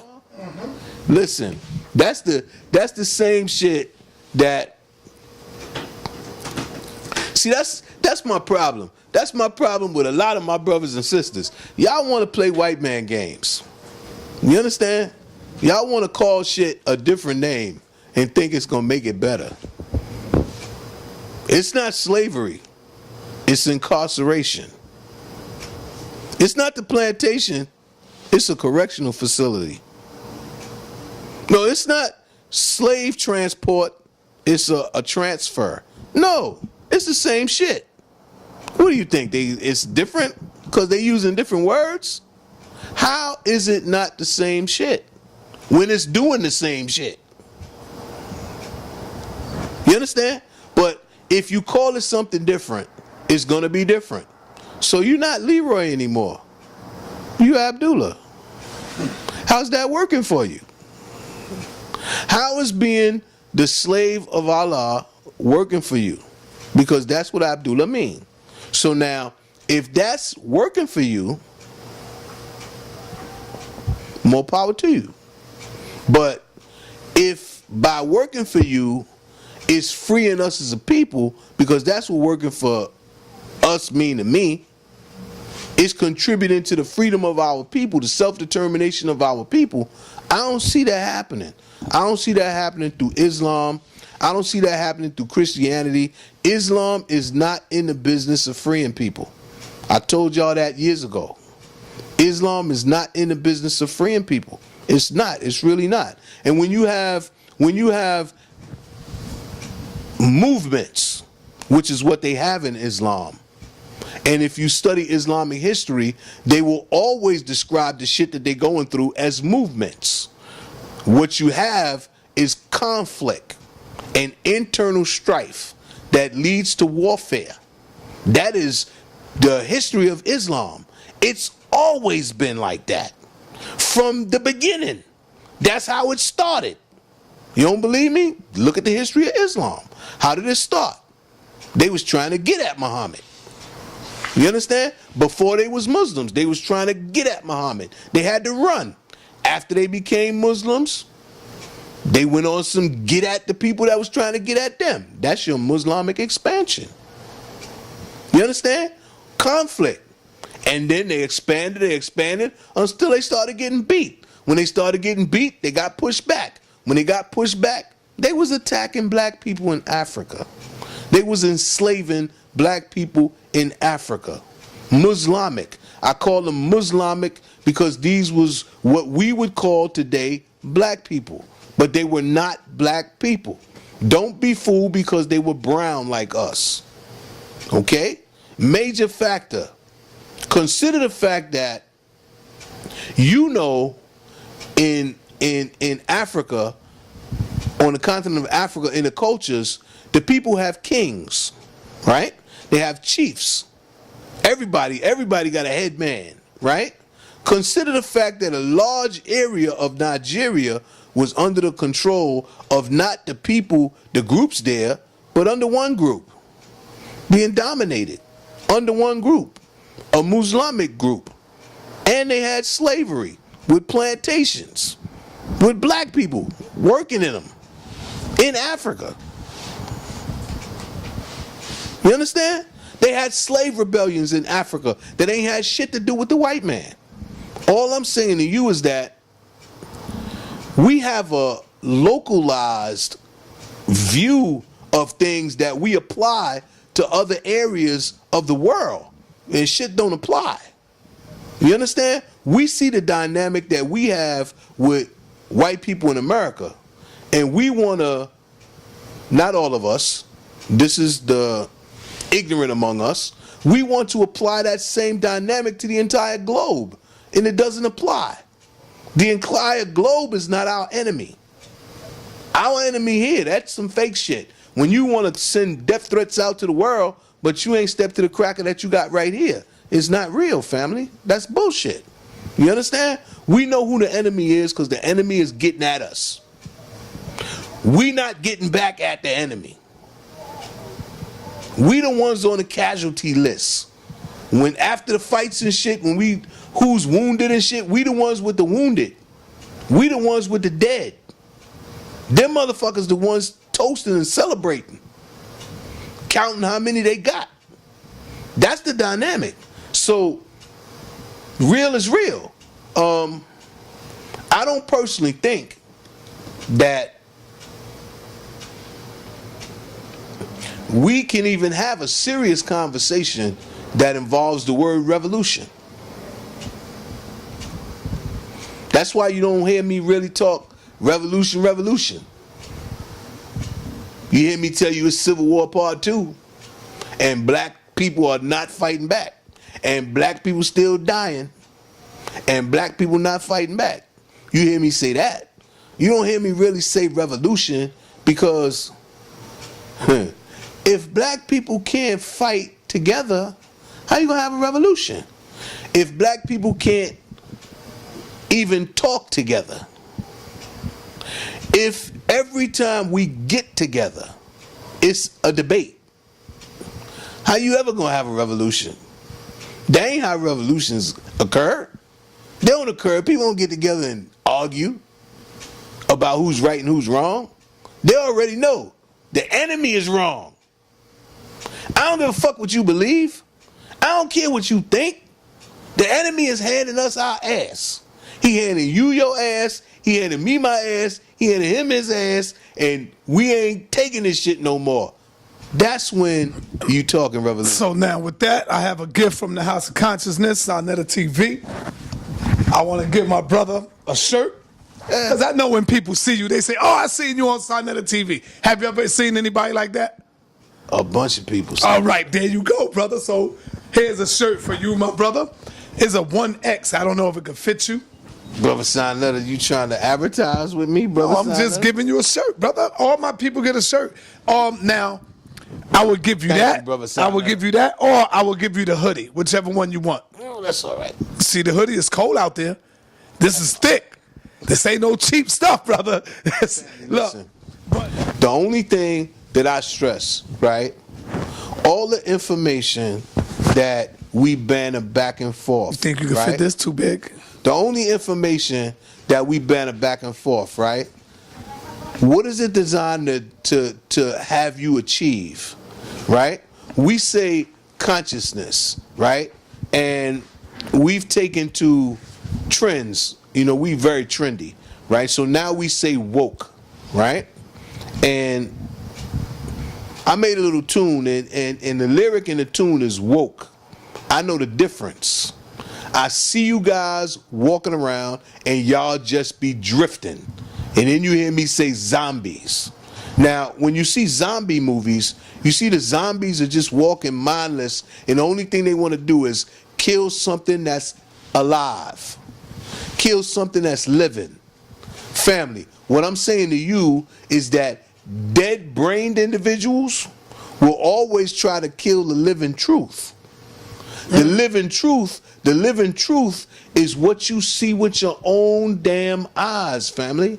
I'm not telling you something that you have to look up and research to verify whether or not it is real. Open your eyes, open your ears, pay attention to what the hell is happening. And when individuals like Brother Taj Tariq Bey says things like, if someone is teaching you history, they have to teach you law. Law and history goes together. Family. It's my part and hook for Taj Tariq Bey. I posted a video on my Facebook page tonight of Russell Means, right? Dakota activist. And check that video out and listen to what he's telling you about the history of his people, right? And the treaty laws that they've been going through with the United States. And what I need you to understand is that if you subscribe to the authority of the United States government, if you submit to the authority of the United States government, then you have to prove to the United States government that what you're saying is true, valid, and legit. You have to submit paperwork that they accept into their system by their standards as proof. Now, what sort of information do you think you have to provide to prove, say, you're a Moor?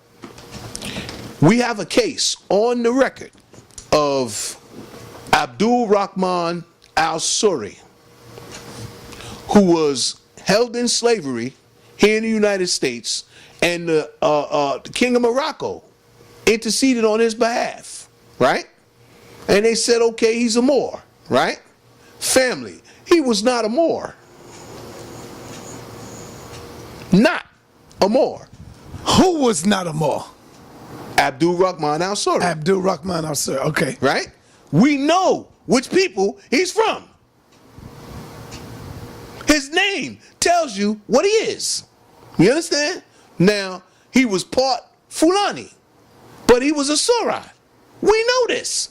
Now, what I'm saying to you is, if you also understand that, like ISIS, you got Muslims from all over. If the king is claiming that territory, then he's claiming all the Muslims in the territory. You understand? This is not hard to understand. What I'm saying to you is, at the same time, outsiders are considering these people one thing, the people themselves know who the hell they are. They put who they are in their names, in their titles. Al-Suri. Abdul Rahman, not al-Baghdadi. That's telling you the dude come from Baghdad. You understand, family? We don't have to pretend. We don't have to be pretendians. We can just be real. And do your own research. Don't just believe. And definitely don't take anybody's word, not even mine, until you verify it. And once you verify it, then you say, like I say all the time, realism ism, peace and black power. Nah, but hold on. What happened? I want to know, what is the actual, when I say beef, I'm not talking about beef as in y'all beefing. What is the actual beef that you and Taj have, especially dealing with the information? Oh, I don't have any beef with Taj Tariq Bey, only that he doesn't quite comprehend what he's saying. What is the misunderstanding that you and Brother Lord Abba have? Well, I don't have He'll be here next month, Lord Abba. Okay. And he will be sitting down with Captain, with your Captain Tazoria. You know me and Lord Abba. Me and Lord Abba is cool, right? Okay. But Lord Abba is a Mandingo. Right. I hear you that say a long that all time the time. ago. Yeah. So Abba what is your misunderstanding you and Brother Taharka Bey have? I don't have no misunderstanding. Tahaka Bey is... He calls you out. Listen, Tahaka Bey is a funny guy, right? Tahaka Bey, let me tell you truthfully, right? Truthfully. And this is no malice or disrespect to any of these brothers, right? Tahaka Bey wants to talk to me on camera. That's a publicity stunt. Tahaka Bey wants to magnify himself, right? For some reason, people think that talking to me or standing up to me, right, enhances their credibility, right? Let me be the first one to tell you, right? That's not the case, right?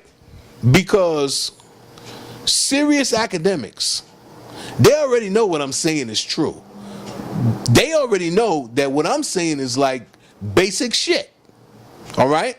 They know that I'm not really going deep. They know that they could take your ass in so deep that you think you a tuna on the same subject. What I'm saying to you is, family, this is just surface shit that I'm scratching. If you go to the library and you scratch the same surface, the shit is going to unfold before your eyes, and you're going to be like, damn, not only is Brother Larry correct, but these guys are missing the entire mark. Family, look, right now today, you have black people from Africa in the United States military.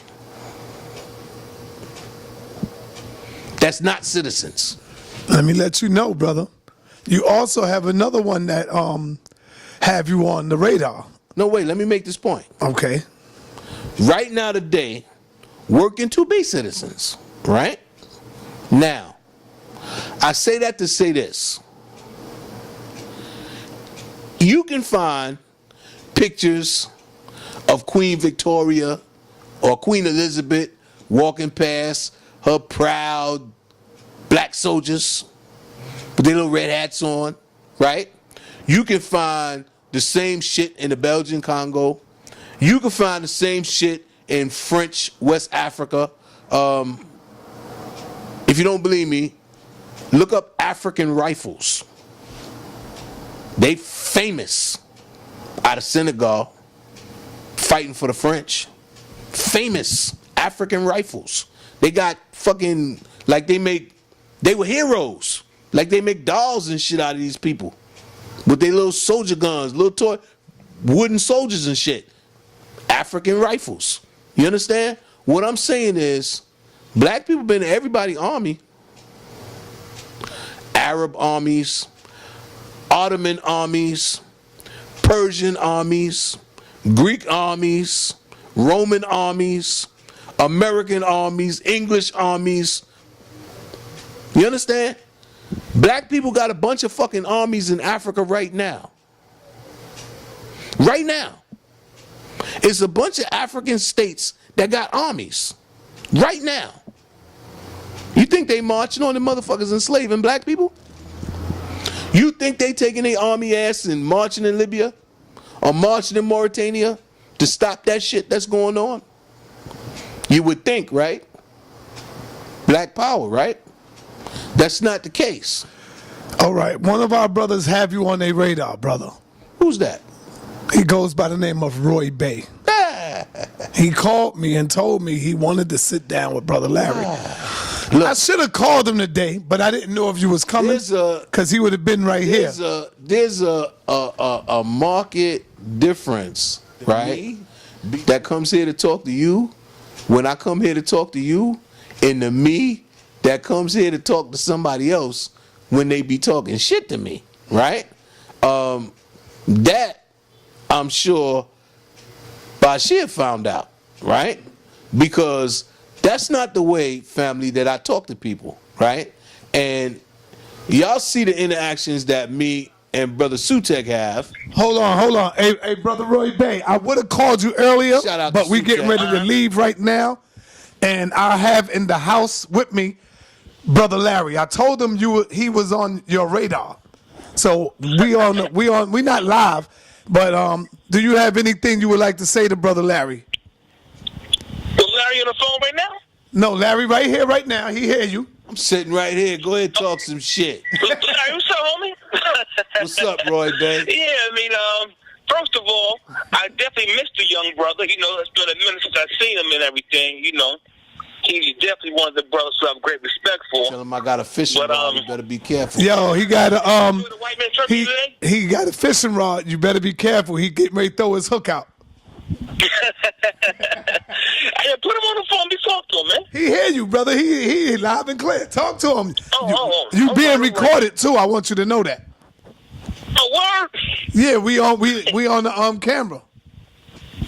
Oh, wow. I didn't know that. Wow. Let me find out. Yo, Yeah, but man. hold on. Remember when I was telling you that these Moors know that history? Yo, Brother Larry dropped something serious. He said, I asked him, I said, why do you think the brothers go wrong and they dealing with the Moorish history? He said, because they start at the wrong time, the wrong area. You want to elaborate on that, Brother Larry, so he can hear you?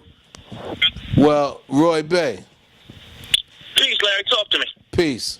What I said is if you begin by assuming that the people that's identified as Moors by Europeans are you, then you're going to get the wrong impression. First of all, that wasn't a black people. Like you would say if you came to the United States and you see black people in America. The Moors were not a black people like that. It's all kind of people, just had black people in them. And it's still that way. It's still that way right now to this day. And the black ones wasn't the ones in charge. Hold on a second. Where's the phone charger for this thing? My phone's down. She's right quick. Where's the charger? So, Larry, you saying that so you saying that the ancient Moors are not so-called black people today? I'm saying, first of all, they ain't ancient. They're not ancient. Okay, let's say the historical Moors. Now, Historical is a better term. Is a better term because Islam is not ancient. Well, let me start by telling you this, right?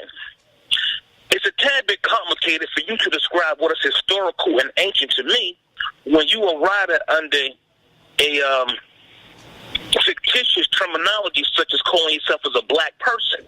Now, when you go back in history, we ain't gonna deal with nothing ancient. We're gonna deal with recent time. Black is not an African terminology of any kind.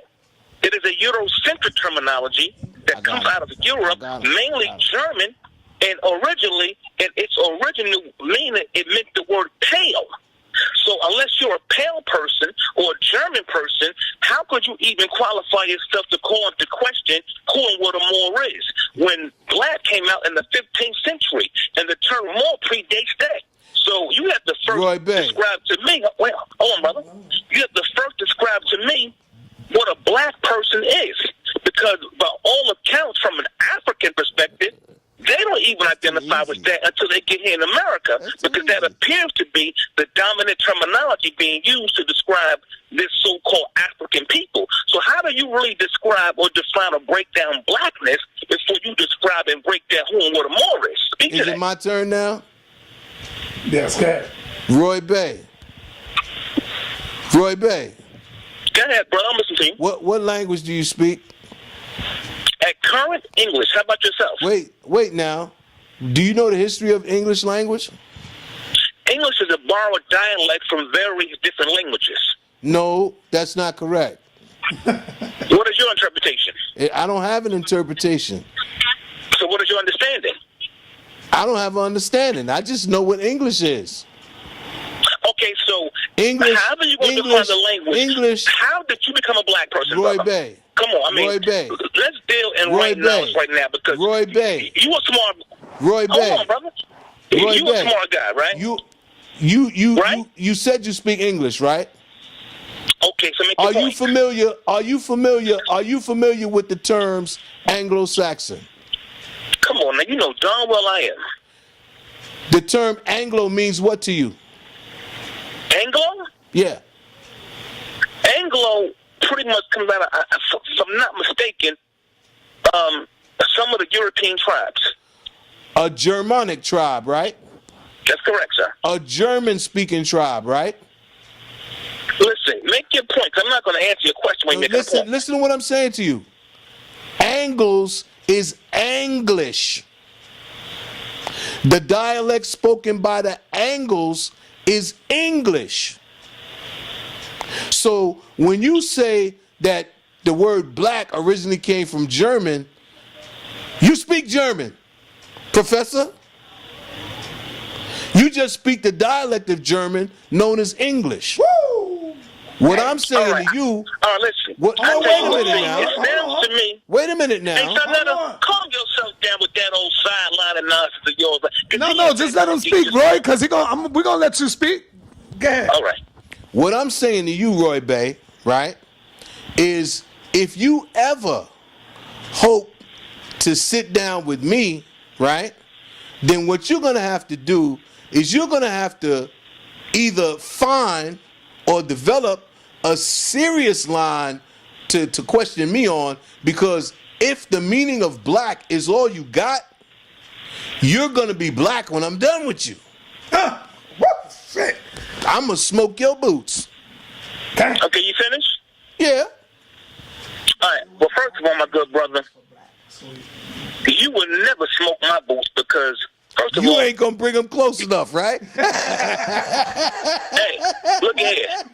You can make the sidebar comedy jokes, but just now, you really didn't say nothing of any form of heavy magnitude, because the first thing you have to deal with, the term Moor predates this thing you call blackness. I don't care what language you want to speak to that. Excuse me? The term, wait, time out. You have to deal with. Roy Bay. You have to deal with. Roy Bay. On, man, dude, I gave you the floor. Let him talk. I just want to make sure I understand what you're saying. You saying the term Moor comes before the term black. Absolutely. And at some point in time, the term more became synonymous with the term black. That was when our people started to catch a lot of conflict in the world. But so I can deal with that subject matter at a later date. The case in point is blackness ain't the only thing that I got for you, Larry. Brother Roy you have Day. made a lot. Hold on, Larry. Stop, because you and I are civilized. No, We're I not don't want you going to go. start speaking over each other. I don't want right? you to leave that point. I want to go back to black. Okay, but still, see, if you start this type of stuff, then the people listening, they can't get the proper education from the conversation. Roy Bay. You started it. You the one talking about black. It was a prerequisite. I have to talk. I have to explain why I'm black. Hey, Roy Bay. No, Roy Bay. my good brother. You started with the Morris thing. Roy and Bay. I'm telling you that. Roy Yo, Bay. listen. Have you ever heard the term? I'm calling Roy Bay because I know who I am, and so do the people listening. Have you ever heard the term? Let me demonstrate. Ethiopis? Hey, Samnetta, if he gonna keep filibustering, All right, then, let him talk, Brother Larry. Get to the point. seriously, because I ain't got time for that either. You know what I'm saying? Go ahead, Brother Get Roy. to the point. Case in point, Larry, you have made one too many contradictions on record. What From your own mouth. What are some of those contradictions, brother? Hold on, no. I'm not going to deliver that now because. Then why do I have to listen? So I have Why do I have to things listen? that he That's a stated, slanderous. documented. That's I a just don't have it in slanderous front of me, so accusation. I'm not going to specify the details. That's a slanderous At accusation. this moment, but the brother has made a lot of contradictions. That's a slanderous About accusation. certain things on record on your platform, Sinetta. Brother Roy, that's being slanderous, brother, if you can't give him an example right now. You're being slanderous. So I'll just hold on that then. All right, fine, no problem. With respect to the rules, whatever they may be, so I will withhold back from making that All I'm statement on saying is record that's a about slanderous some of the errors I accusation. think he may You be making in. a photo Because I don't op want to be point. slanderous, because the young man is still an elder, so I'm going to respect my elders. No, I'm not an elder, Roy Bay. I'm not an elder. When I get done with you, you're going to be a little bit lighter, too. Hey, let me tell you something, young man. That might sound good in philosophy, and it may sound a tad bit entertaining. Roy but you Bay. will never get done Hold with on. me because Let's get back to the topic. Go ahead. Roy Bay, are you familiar with the term Ethiopian? You know what?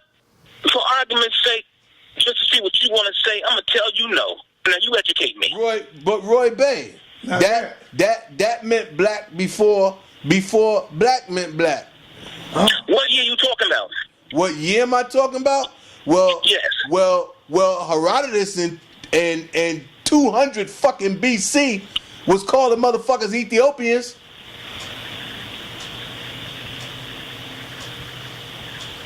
BC. ahead. Book 2. 200 BC.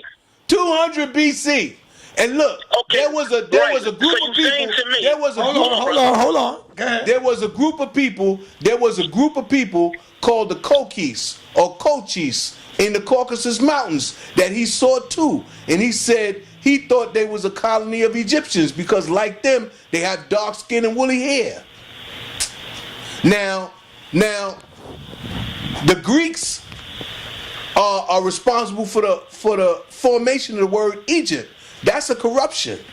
They were trying to say the name of a temple in a town where they traded, Akupta, but they couldn't say it. I'm glad you respect my name, but go ahead and proceed. Listen to this, right? I'm listening. I watched the little brother just unload on somebody the other night and shit, right? And the last thing he said after he unloaded on this dude was "Bomb Squad." That'd be the last thing you hear messing with me, Roy Bay. You better chill with this trash talk. I trash talk with the best of them, Roy Bay. Larry is WWF, but I like the young man, because he is somewhat courageous, and I'm willing to bet you that the young man has a great deal of respect for me. That's why he agreed for you, Sonetta, to get me on the phone. Because if he didn't respect me or feel I was worthy, he would say, "Nah, don't call Roy Bay." But he know Roy Bay is qualified to contend with him. That's why he keep on stating my name for the record. See, right now, all we doing is just having some fireside chat. I'm just letting the people know I'm just letting the people know that I got a goldfish nibbling at my hook right now. And since brother, since you a goldfish swimming in a little goldfish bowl, ain't gonna take but I'm not so the many. goldfish, Larry. Ain't gonna take no, but so Larry, many worms Roy to catch Bay you. is the great white shark. Uh-oh. Woo! You a I'm great. the great white shark, and don't you think for 1 second you can get me out in deep waters and drown me, because I can tread in sweat. You a great white shark? You a great white shark? You better believe it. I'm a killer whale. Yeah, that's what you think. Eat your liver. All right, I tell you what. Let's get back to some of this information, all right? And leave this Warner Brother cartoon joke stuff alone. Right? Yeah, because you losing in that too. So, what beef do you have I'm losing battery. with a brother like myself? Roy Bay, you want to talk to me, Roy Bay. I don't want to talk to you. You trying to come up, Roy Bay. I ain't looking for popularity. So therefore, you want to talk to me. I'm not looking for popularity, Roy Bay. You trying to come up. Popularity, brother? Let me tell you something, man. If I want to come up, I'll be in front of another camera every day. That camera is open to me, not just 24/7, but 25/8. You ain't no come up for me. You got an open invitation? Brother, the But invitation you got an stays open invitation, but we don't see you because you suffer from a lack of information.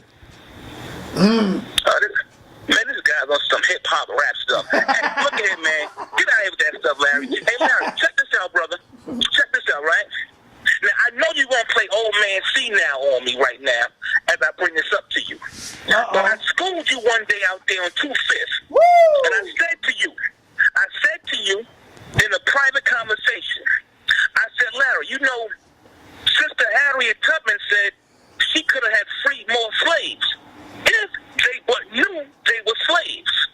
And a month and a half, maybe 2 months later, I saw you out there trying to score a come up, and you got in front of the same camera you on now with Sinetta and said, well, Harriet Tubman said she could have had freed more slaves if they but knew they were slaves. You tried to Roy Bay. I told you, hold on. No, wait. When did I meet you, Roy Bay? When did I meet you, Roy Bay? When did you meet me? Yeah. I don't know, some years ago. How many years ago, Roy Bay? Brother, you a mathematician. Have I known you a long time? That's correct, my good brother. I've known you a long time? Long enough that we having this conversation right now. Roy Bay, I haven't known you a long time, Roy Bay. Listen, whatever a long time or short Roy time. Bay, listen to this, Roy Bay. No, because what you're doing right now, Roy Bay, what you're doing right now, Roy Bay, is you're lying. You're lying, and you're lying. And you're lying, and because you're lying, you're going to make me slam down on you with some realismism right now. Hold up. Not only are you lying, Roy Bay, not only are you lying, Roy Bay, but because you're lying, I'm going to post a video of me saying that longer than I've known you, Roy Bay, where I've said that before. Not only that, Roy Bay, but because you're lying and you're trying to look good lying, I'm going to terminate this conversation. That you made a big mistake because Harriet Tubman never said that. So you're a liar and you misquoted that sister. So you're out of line. And guess what I'm going to do now? Check it out. Guess what I'm going to do now? Okay? So I'm going to put the real facts of what she stated as they compare it to what you said, and either Roy Bay is lying or you're lying. All right, yo, Roy. Yo, my brother Roy, I think you might be walking on eggshells, Roy. You better leave this alone. Apologize to brother Larry, man. You're gonna look like Bashir. You're gonna look like Bashir. You're gonna look like Bashir. You're gonna be all skitty and dried out, and you ain't gonna be able to drive your Snapple truck. Hey, look at it, man. Let me tell you something. I'm Roy Bay, not brother E-Man Bashir. What you do with Bashir, you ain't gonna do with me. It's not gonna happen. Nah, Roy is totally different. First of all, hey, look at it, man. First of all, all the sleepless nights you gonna have, after I trash you. The first thing you gotta do is have on a decent outfit and be clean cut. Don't come on there See, here's the thing. Here's the thing, Roy Bay. Roy Bay. Yeah. What you want to do is you want to put on a good show. See, I'm not about the show, Roy Bay. I'm about the knockout. Oh man. So Roy, why don't you get back to the knowledge? Ask him a question on the information. Let's get back to that. Well, listen. So honestly speaking, right now, I got my wife and my kids in the car right now. We out here in Jersey. Shout out to the wifey. We just having fun, sister. That's all. You at Thanksgiving dinner. Okay, more. Yeah, but Larry, listen. Hey, Larry. So as of recent, my good brother. Shout out to the family. Occupied. Huh? Shout out to the family. You at Thanksgiving dinner, more. Y'all shut your mouth, fool. Yeah, out to the family, all that good stuff. Hey, yeah, but Larry, brother. So as of recent, I've been preoccupied with traveling this country, taking care of official business. See, I ain't got time all day, and so I respect my brother, but my work is national, not local. And this is what you got to learn to comprehend. I stay working behind the scenes.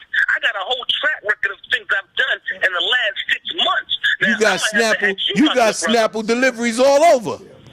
Huh? You got Snapple deliveries all over.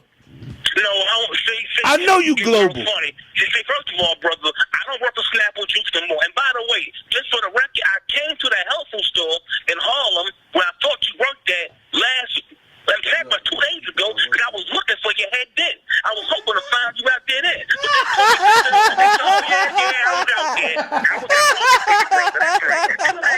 Hey, Roy Bay. You on the phone tonight? Roy Bay. What's happening? The health food store is one of my clients, Roy Bay. They told me that. Yeah, I'm the independent contractor. Yo, why we can't get back to the knowledge, brother? I want y'all to get back to the information, man. Get back to the knowledge, Roy. Ask him some tough questions, brother. Well, listen, right now, brother, I'm not in that type of zone because I'm traveling back to Jersey. Man. He had Thanksgiving dinner. What tough questions could he have? I really can't get into it all right now. All right, yeah. We're going to let you go, brother, because I want you and the wifey to be safe. Yeah. I send my love to y'all family, man. And wipe that turkey gravy off your lip. Right? A little bit with respect to your call, and you tell me that Papa Smurf was on the other end listening to our conversation. Wipe that turkey gravy off your lip. I'm not gonna let you pull over. Go home, brother. I know they've been out all day. Wipe that turkey gravy off your lip. All right, Papa Smurf, I still love you, though, brother. Peace. Peace, Papa Smurf. Islam, peace, brother. Got turkey gravy on his lip.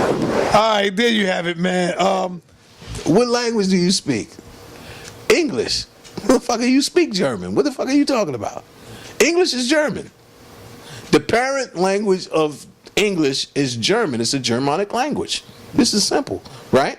Now, we're not under the impression that we're this. You understand? Now, if we can understand that a lion is a cat, and a tiger is a cat. And the little shit in the grocery store is a cat. Right? We don't have a problem understanding that all of those is cats. They just different kind of cats. Why we understand that this is black and this is black. Good. It's a different kind of black. I like that. You understand? Like right. We don't have a problem understanding that a pit bull and a German shepherd are dogs. Right.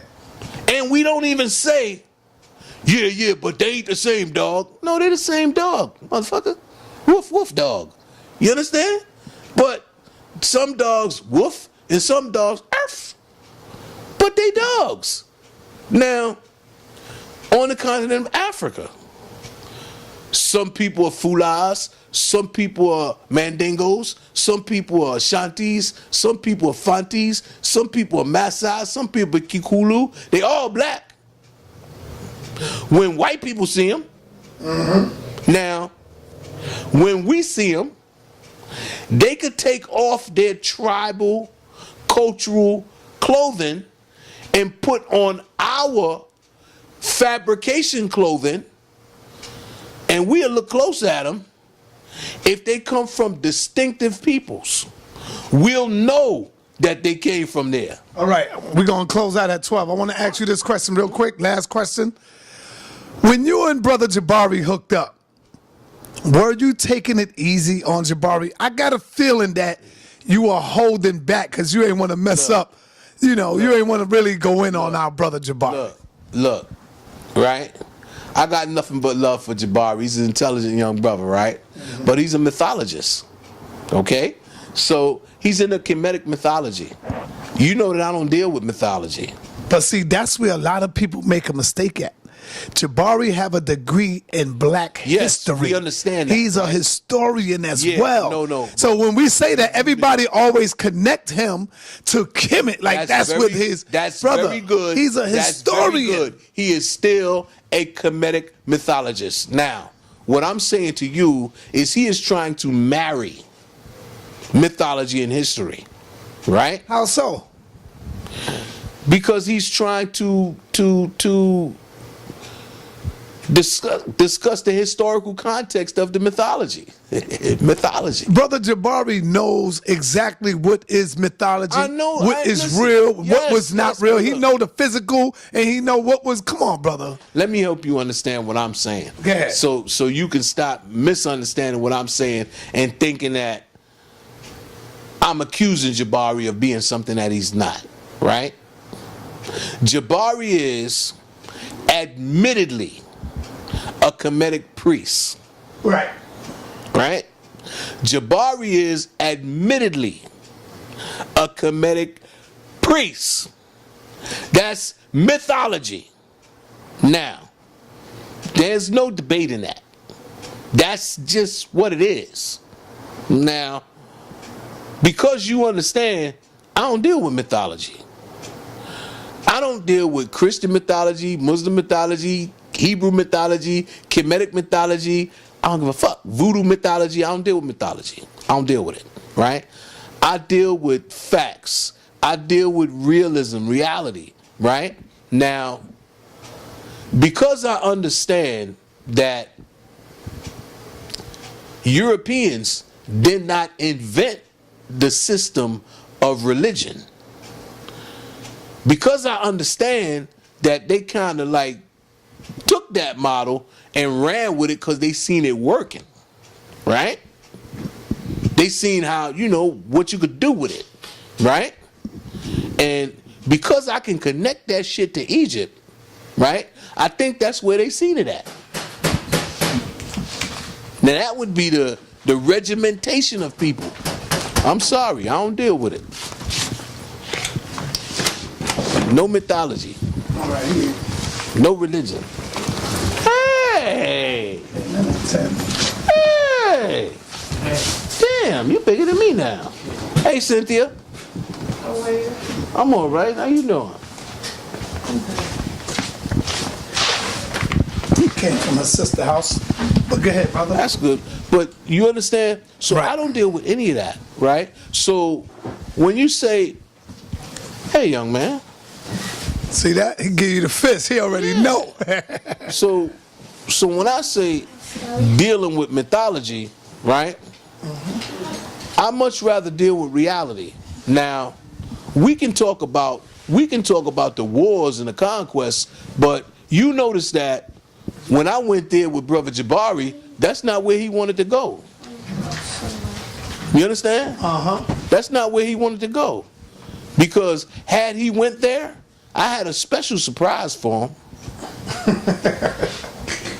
You hear that, Brother Jabari? I think the next time you sit down with Jabari, listen, I think he might give you a roasting, man. That's good. But I had a special surprise for you, Jabari, had you gone there, had you gone to 525, because then we would have had to talk about exactly how they lost and what was done to them to make them run from the battlefield.